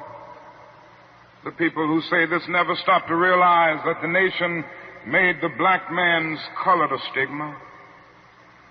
But beyond this, they never stop to realize the debt that they owe a people who were kept in slavery 244 years. In 1863, the Negro was told that he was free as a result of the Emancipation Proclamation being signed by Abraham Lincoln. But he was not given any land to make that freedom meaningful. It was something like keeping a person in prison for a number of years and suddenly discovering that that person is not guilty of the crime for which he was convicted. And you just go up to him and say, now you're free. But you don't give him any bus fare to get to town. You don't give him any money to get some clothes to put on his back or to get on his feet again in life. Every code of jurisprudence would rise up against this. And yet this is the very thing that our nation did to the black man. It simply said, you're free. And it left him there penniless, illiterate, not knowing what to do. And the irony of it all is that at the same time that the nation failed to do anything for the black man, through an act of Congress, it was giving away millions of acres of land in the West and the Midwest, which meant that it was willing to undergird its white peasants from Europe with an economic floor. But not only did it give the land, it built land-grant colleges to teach them how to farm. Not only that, it provided county agents to further their expertise in farming. Not only that, as the years unfolded, it provided low interest rates so that they could mechanize our farms. And to this day, thousands of these very persons are receiving millions of dollars in federal subsidies every year not to farm. And these are so often the very people who tell Negroes that they must lift themselves by their own bootstraps. It's all right to tell a man to lift himself by his own bootstraps, but it is a cruel jest to say to a bootless man that he ought to lift himself by his own bootstraps. We must come to see that the roots of racism are very deep in our country. And there must be something positive and massive in order to get rid of all of the effects of racism and the tragedies of racial injustice. Now, that is another thing closely related to racism that I would like to mention as another challenge. we are challenged to rid our nation and the world of poverty. Like a monstrous octopus, poverty spreads its nagging, prehensile tentacles into hamlets and villages all over our world. 2/3 of the peoples of the world go to bed hungry tonight. They are ill-housed, they are ill-nourished, they are shabbily clad. I've seen it in Latin America, I've seen it in Africa. I've seen this poverty in Asia. I remember some years ago, Mrs. King and I journeyed to that great country known as India. And I never will forget the experience. It was a marvelous experience to meet and talk with the great leaders of India. To meet and talk with and speak to thousands and thousands of people all over that vast country. These experiences will remain dear to me as long as the cords of memory shall lengthen. But I say to you this morning, my friends, there were those depressing moments.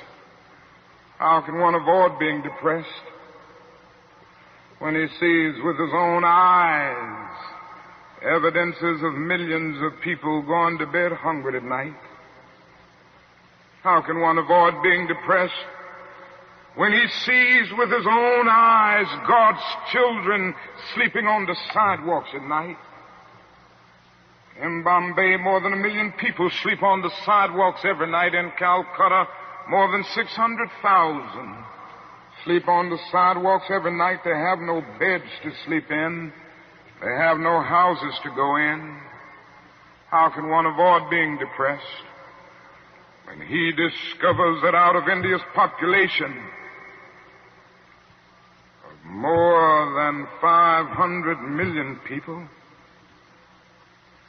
some 480 million make an annual income of less than $90 a year, and most of them have never seen a doctor or dentist.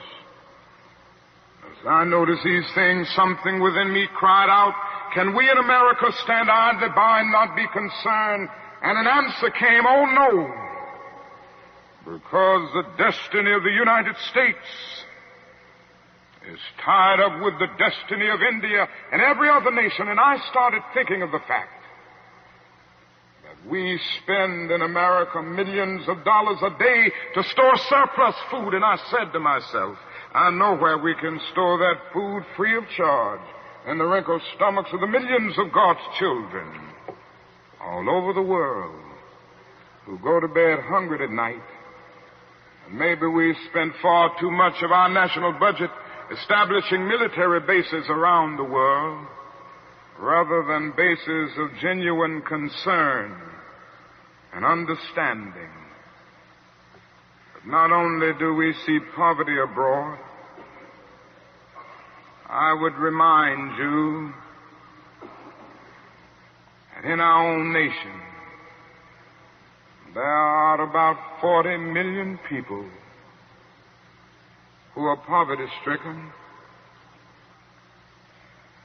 I have seen them here and there. I've seen them in the ghettos of the North. I've seen them in the rural areas of the South. I've seen them in Appalachia. I've just been in the process of touring many areas of our country. And I must confess that in some situations I have literally found myself crying. I was in Marks, Mississippi the other day, which is in Quitman County, the poorest county in the United States. I tell you, I saw hundreds of little black boys and black girls walking the streets with no shoes to wear. I saw their mothers and their fathers trying to carry on a little Head Start program, but they had no money. The federal government hadn't funded them. They were trying to carry on, and they raised a little money here and there, trying to get a little food to feed the children, trying to teach them a little something. And I saw mothers and fathers who said to me, not only were they unemployed, but they didn't get any kind of income, no old age pension, no welfare check or anything. I said, how do you live? And they say, well, we go around to the neighbors and ask them for a little something. When the berry season comes, we pick berries. When the rabbit season comes, we hunt and catch a few rabbits. And that's about it. And I was in Newark and Harlem just this week. And I walked in to the homes of welfare mothers. I saw them in conditions, no, not with wall-to-wall carpet, but wall-to-wall rats and roaches. I stood in an apartment. And this welfare mother said to me, the landlord will not repair this place. I've been here 2 years. And he hadn't made a single repair. She pointed out her little boy who was the victim of lead poisoning. She pointed out the walls with all of the ceiling falling through. She showed me the holes where the rats came in. And she said, night after night, we have to stay awake, keep the rats and the roaches from getting to the children. I said, how much do you pay for this apartment? She said, $125. And I looked and I thought and said to myself, it isn't worth $60. Poor people are forced to pay more for less, living in conditions day in and day out where their whole area is constantly drained without being replenished. It becomes a kind of domestic colony. And the tragedy is so often these 40 million people are invisible because America is so affluent, so rich. Because our expressways carry us away from the ghetto, we don't see the poor. Jesus told a parable one day, and he reminded us that a man went to hell because he didn't see the poor. His name was Dives. He was a rich man. And there was a man by the name of Lazarus, who was a poor man, but not only was he poor, he was sick. Sores were all over his body. He was so weak that he could hardly move. But he managed to get to the gate of Dives every day, wanting just to have the crumbs that would fall from his table. Dives did nothing about it. The parable ends saying, Dives went to hell, and there was a fixed gulf now between Lazarus and Dives. And that is nothing in that parable which says that Dives went to hell because he was rich. Jesus never made a universal indictment against all wealth. It is true that one day a rich young ruler came to him, and he advised him to sell all. But in that instance, Jesus was prescribing individual surgery and not setting forth a universal diagnosis. And if you will look at that parable with all of its symbolism, you will remember that a conversation took place between heaven and hell, and on the other end of that long distance call between heaven and hell was Abraham in heaven, talking to Dives in hell. Now, Abraham was a very rich man. If you go back to the Old Testament, you see that he was the richest man of his days, so it was not a rich man in hell talking with a poor man in heaven. It was a little millionaire in hell talking with a multimillionaire in heaven. Dives didn't go to hell because he was rich. Dives didn't realize that his wealth was his opportunity. It was his opportunity to bridge the gulf that separated him from his brother Lazarus. Dives went to hell because he passed by Lazarus every day and he never really saw him. He went to hell because he allowed his brother to become invisible. Dives went to hell because he maximized the minimum and minimized the maximum.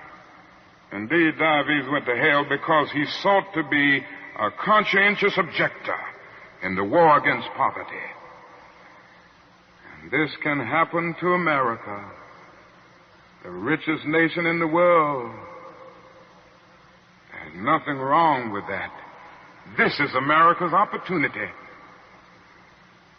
to help bridge the gulf between the haves and the have-nots. And the question is whether America will do it. There's nothing new about poverty. What is new is that we now have the techniques and the resources to get rid of poverty. And the real question is whether we have the will. In a few weeks, some of us are coming to Washington to see if the will is still alive or if it is alive in this nation. We're coming to Washington in a poor people's campaign.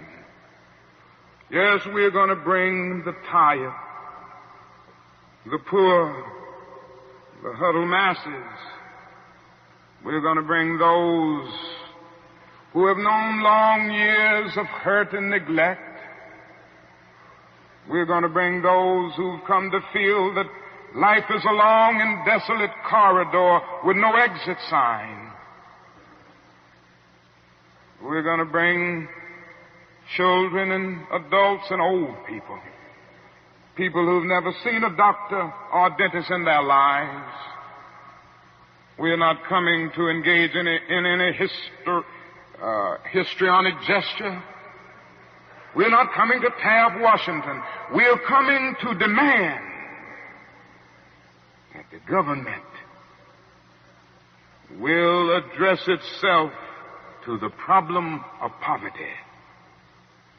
We read one day, we hold these truths to be self-evident, that all men are created equal, that they are endowed by their Creator with certain inalienable rights, that among these are life, liberty, and the pursuit of happiness.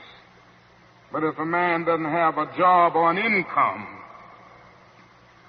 he has neither life nor liberty and the possibility for the pursuit of happiness. He merely exists. We're coming to ask America to be true to the huge promissory note that it signed years ago. And we're coming to engage in dramatic, nonviolent action to call attention to the gulf between promise and fulfillment, to make the invisible visible. Why do we do it this way? We do it this way because it is our experience that the nation doesn't move around questions of genuine equality for the poor and for black people until it is confronted massively, dramatically, in terms of direct action. Great documents are here to tell us something should be done.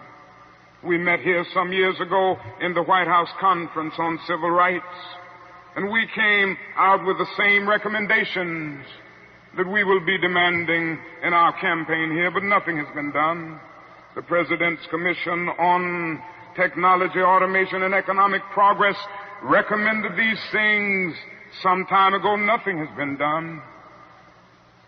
Even the urban coalition made up of mayors of most of the cities of our country and the leading businessmen have said that these things should be done. Nothing has been done. The Kerner Commission came out with its report just a few days ago and then made specific recommendations. Nothing has been done. And I submit that nothing will be done until people of goodwill put their bodies and their souls in motion.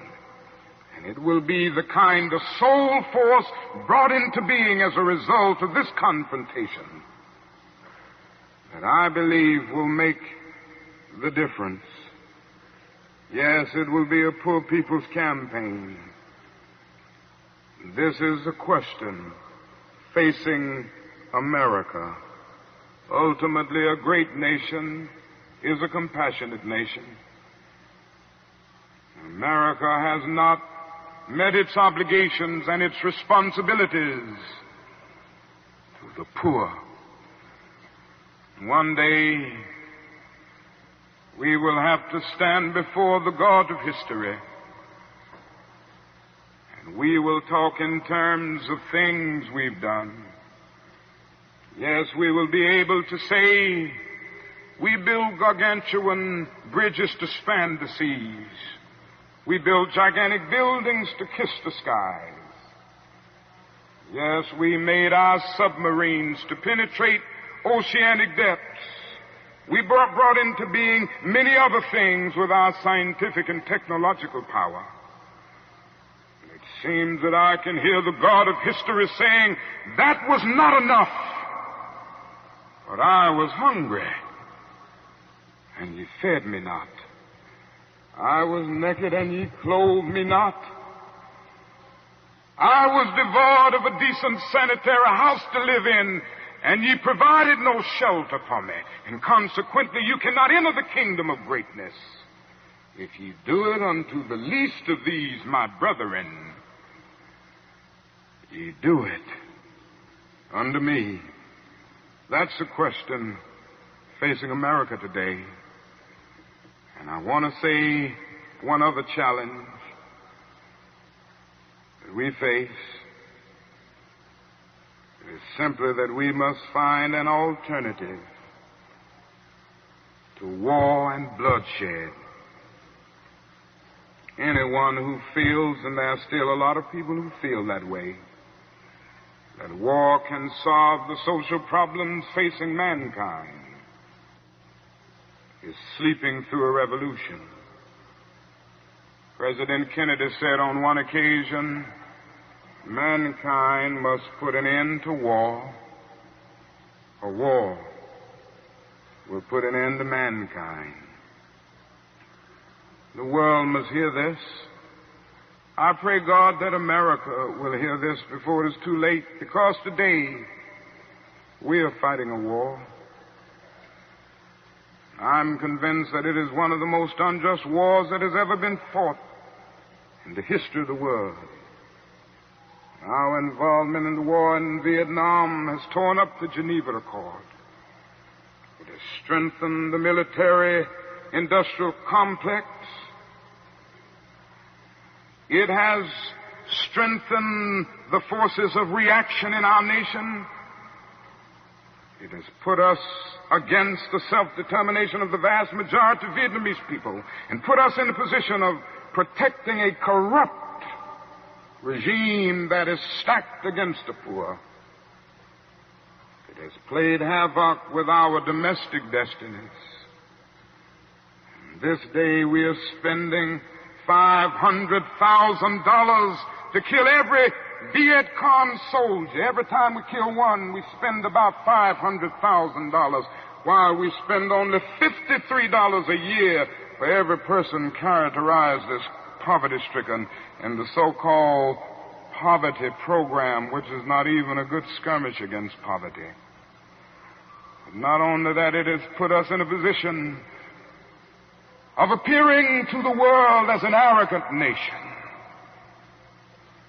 And here we are 10,000 miles away from home, fighting for the so-called freedom of the Vietnamese people when we've not even put our own house in order.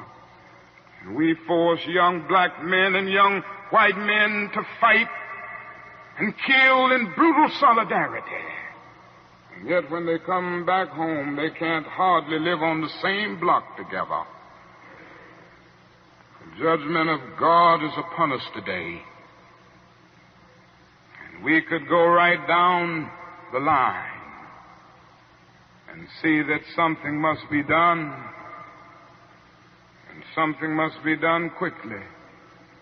We have alienated ourselves from other nations, so we end up morally and politically isolated in the world.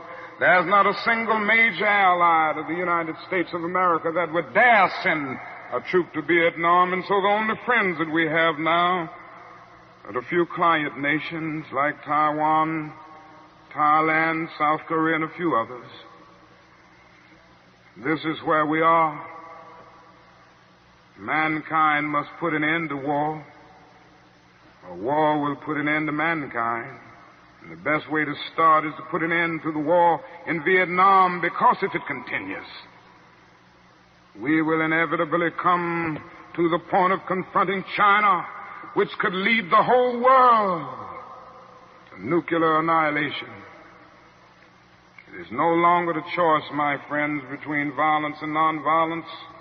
It is either nonviolence or non-existence, and the alternative to disarmament, the alternative to a greater suspension of nuclear tests, the alternative to strengthening the United Nations and thereby disarming the whole world, may well be a civilization plunged into the abyss of annihilation, and our earthly habitat will be transformed into an inferno that even the mind of Dante could not imagine.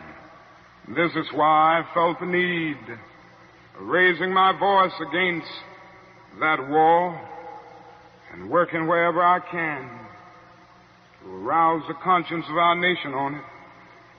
I remember so well when I first took a stand against the war in Vietnam, the critics took me on and they had their say in the most negative and sometimes most vicious way.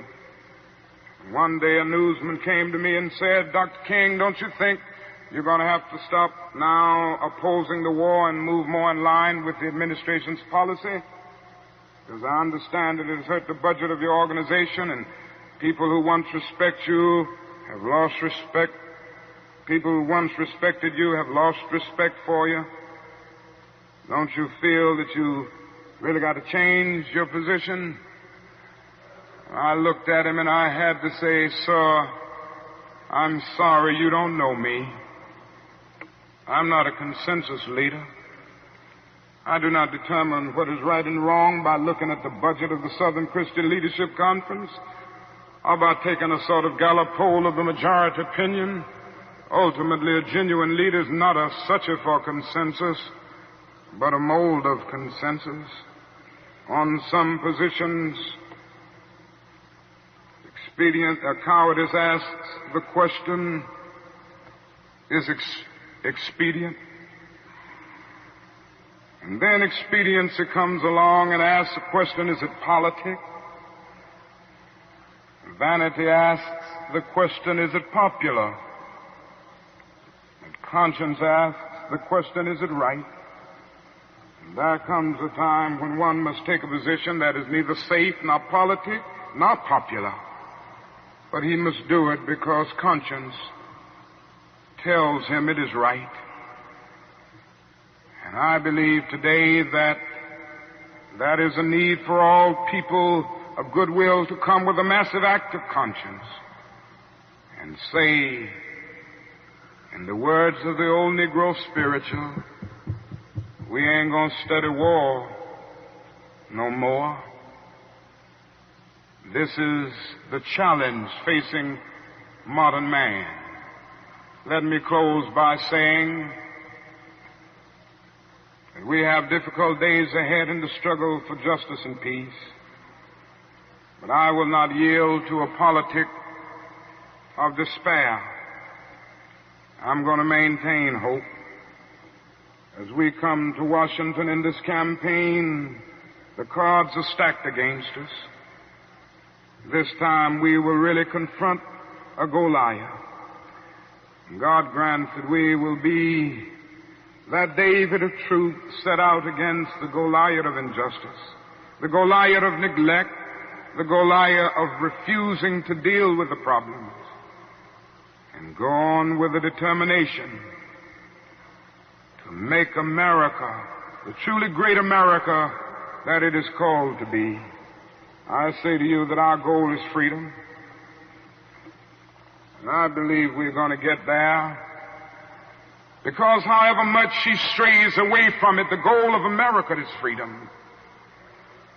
Abused and scorned though we may be as a people, our destiny is tied up in the destiny of America. Before the Pilgrim Fathers landed at Plymouth, we were here. Before Jefferson etched across the pages of history the majestic words of the Declaration of Independence, we were here. Before the beautiful words of the Star-Spangled Banner were written, we were here. And for more than 2 centuries, our forebears labored here without wages. They made cotton king, and they built the homes of their masters in the midst of the most humiliating and oppressive conditions. And yet out of a bottomless vitality, they continue to grow and develop. If the inexpressible cruelties of slavery couldn't stop us, the opposition that we now face will surely fail. We're going to win our freedom because both the sacred heritage of our nation and the eternal will of the Almighty God are embodied in our echoing demands. And so however dark it is, however deep the angry feelings are and the violent explosions are, I can still sing, we shall overcome. We shall overcome because the arc of the moral universe is long, but it bends toward justice. We shall overcome because Carlyle is right. No lie can live forever. We shall overcome because William Cullen Bryant is right. Truth-crushed earth will rise again. We shall overcome because James Russell Lowell is right, as we were singing earlier today. Truth forever on the scaffold, wrong forever on the throne, yet that scaffold sways the future.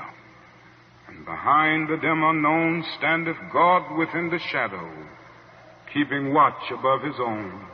With this faith, we will be able to hew out of the mountain of despair the stone of hope. With this faith, we will be able to transform the jangling discords of our nation into a beautiful symphony of brotherhood. Thank God for John, who centuries ago out on a lonely, obscure island called Patmos caught vision of the New Jerusalem descending out of heaven from God, who heard a voice saying, behold, I make all things new. Former things are passed away. God grant that we will be participants in this newness and this magnificent development. If we will but do it, we will bring about a new day of justice and brotherhood and peace. And that day the morning stars will sing together, and the sons of God will shout for joy. God bless you.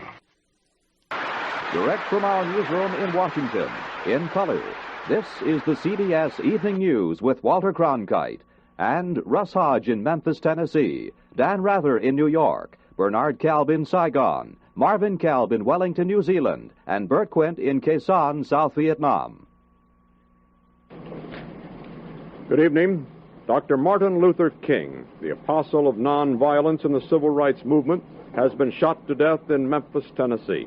Police have issued an all-points bulletin for a well-dressed young white man seen running from the scene. Officers also reportedly chased and fired on a radio-equipped car containing 2 white men. Dr. King was standing on the balcony of a second-floor hotel room tonight when, according to a companion, a shot was fired from across the street. In the friend's words, the bullet exploded in his face. Police, who have been keeping a close watch over the Nobel Peace Prize winner because of Memphis' turbulent racial situation, were on the scene almost immediately. They rushed the 39-year-old Negro leader to a hospital where he died of a bullet wound in the neck. Police said they found a high-powered hunting rifle about a block from the hotel, but it was not immediately identified as the murder weapon. Mayor Henry Loeb has reinstated the dusk-to-dawn curfew he imposed on the city last week when a march led by Dr. King erupted in violence. Governor Buford Ellington has called out 4,000 National Guardsmen. And police report that the murder has touched off sporadic acts of violence in a Negro section of the city. In a nationwide television address, President Johnson expressed the nation's shock. America is shocked and saddened by the brutal slaying tonight of Dr. Martin Luther King, I ask every citizen to reject the blind violence that has struck Dr. King, who lived by nonviolence. Dr. King had returned to Memphis only yesterday, determined to prove that he could lead a peaceful mass march in support of striking sanitation workers, most of whom are Negroes. Dr. King had this to say last night about the situation in Memphis. Maybe I could understand the denial of certain basic First Amendment privileges because they haven't committed themselves to that over there. But somewhere I read of the freedom of assembly. Somewhere I read of the freedom of speech. Somewhere I read of the freedom of press. Somewhere I read that the greatness of America is the right to protest for right. There was shock in Harlem tonight when word of Dr. King's murder reached the nation's largest Negro community. Men, women, and children poured into the streets. They appeared dazed. Many were crying. A young Negro said Dr. King didn't really have to go back to Memphis.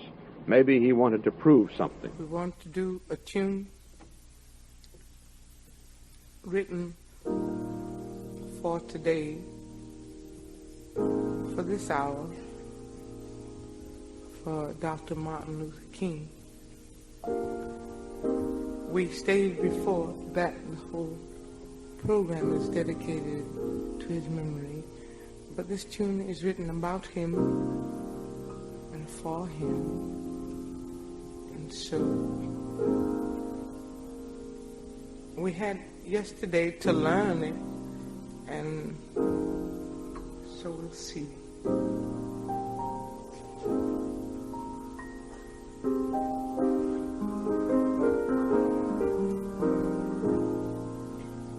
Once upon this planet Earth lived a man of humble birth, preaching love and freedom for his fellow man. He was dreaming of the day peace would come to earth to stay, and he spread this message all across the land.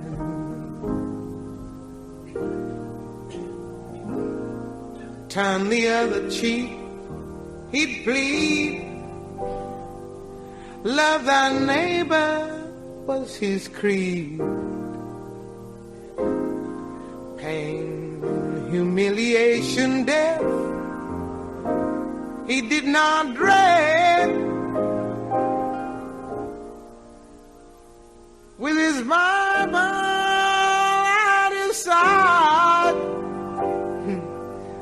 from his foes he did not hide. It's hard to think that this great man is dead. Oh yeah.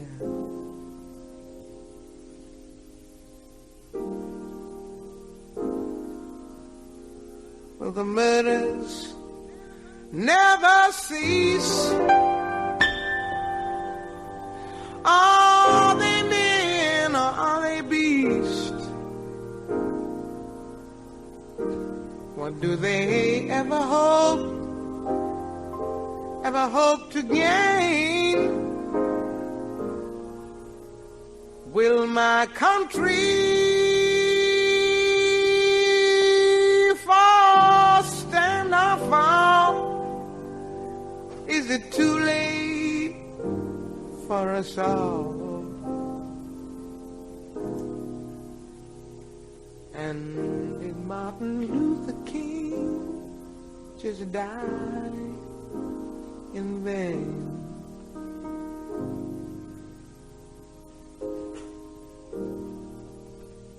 'Cause he'd seen the mountain top, and he knew could not stop. Always living with the threat of death ahead. Folks, you'd better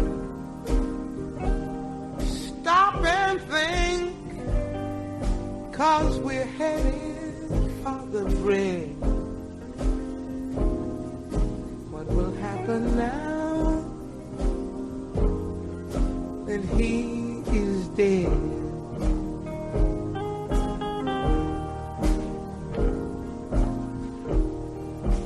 He was for equality for all people, you and me, full of love and goodwill. Hate was not his way.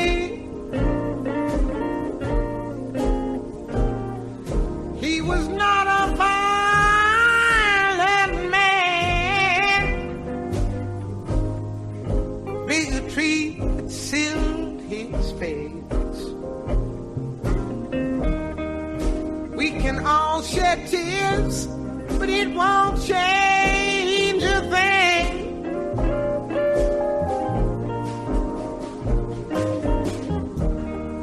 Teach your people, will they ever learn? Must you always kill with burn and burn with guns and kill with guns and burn? Don't you know how we got to react? Don't you know what it will bring? But he had seen the mountaintop,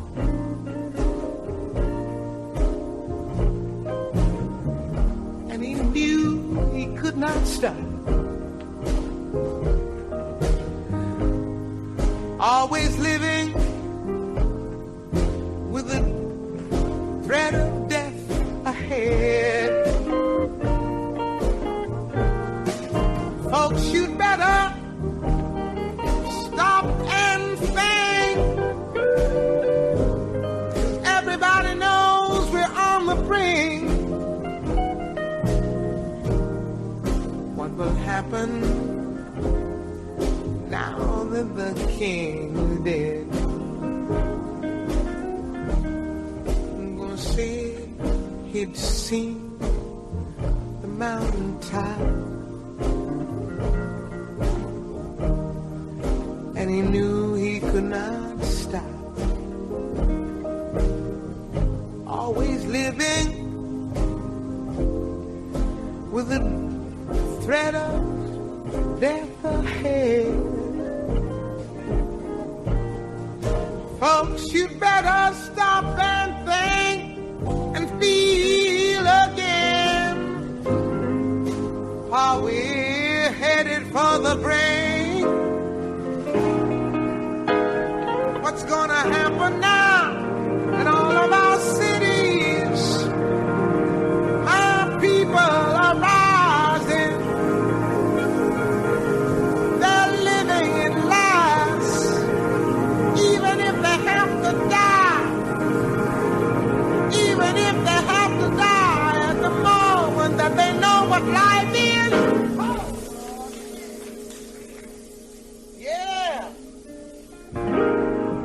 Even at that one moment that you know what life is.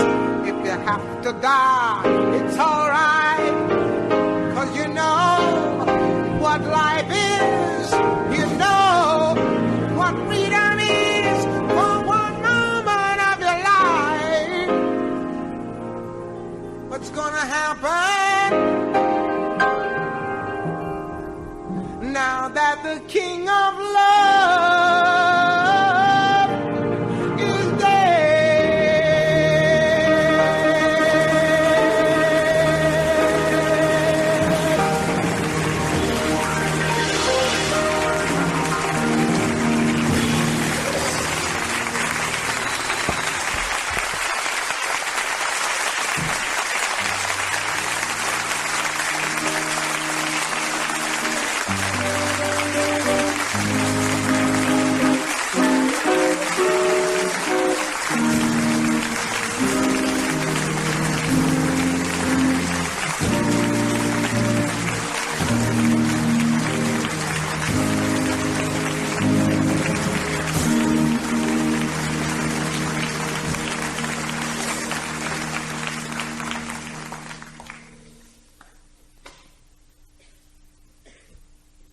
I heard that, well, we've heard all kinds of stories, but I heard that this was his favorite song, at least near the end of his life.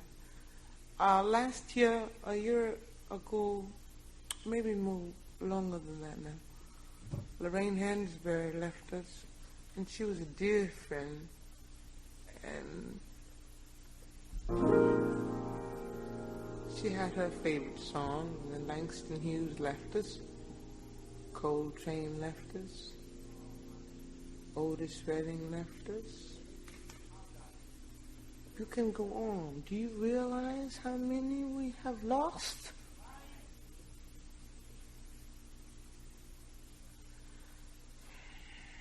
Then it really gets down to reality, doesn't it?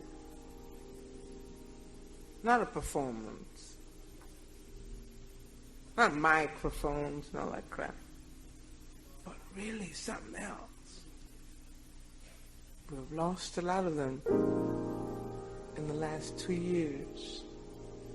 But we have remaining Monk, Miles. I love you too.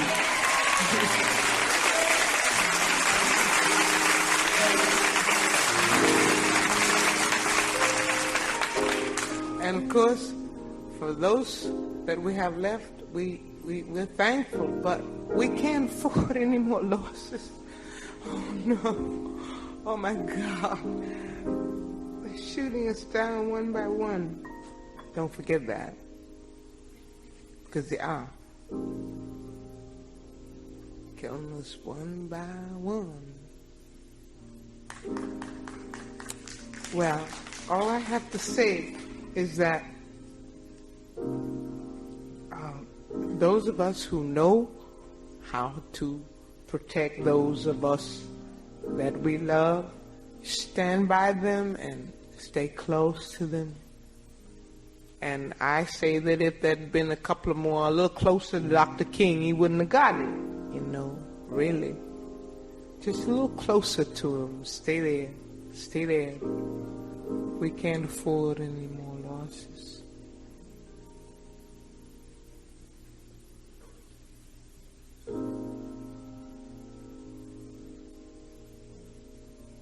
He had seen mountaintop, and he knew he could not stop.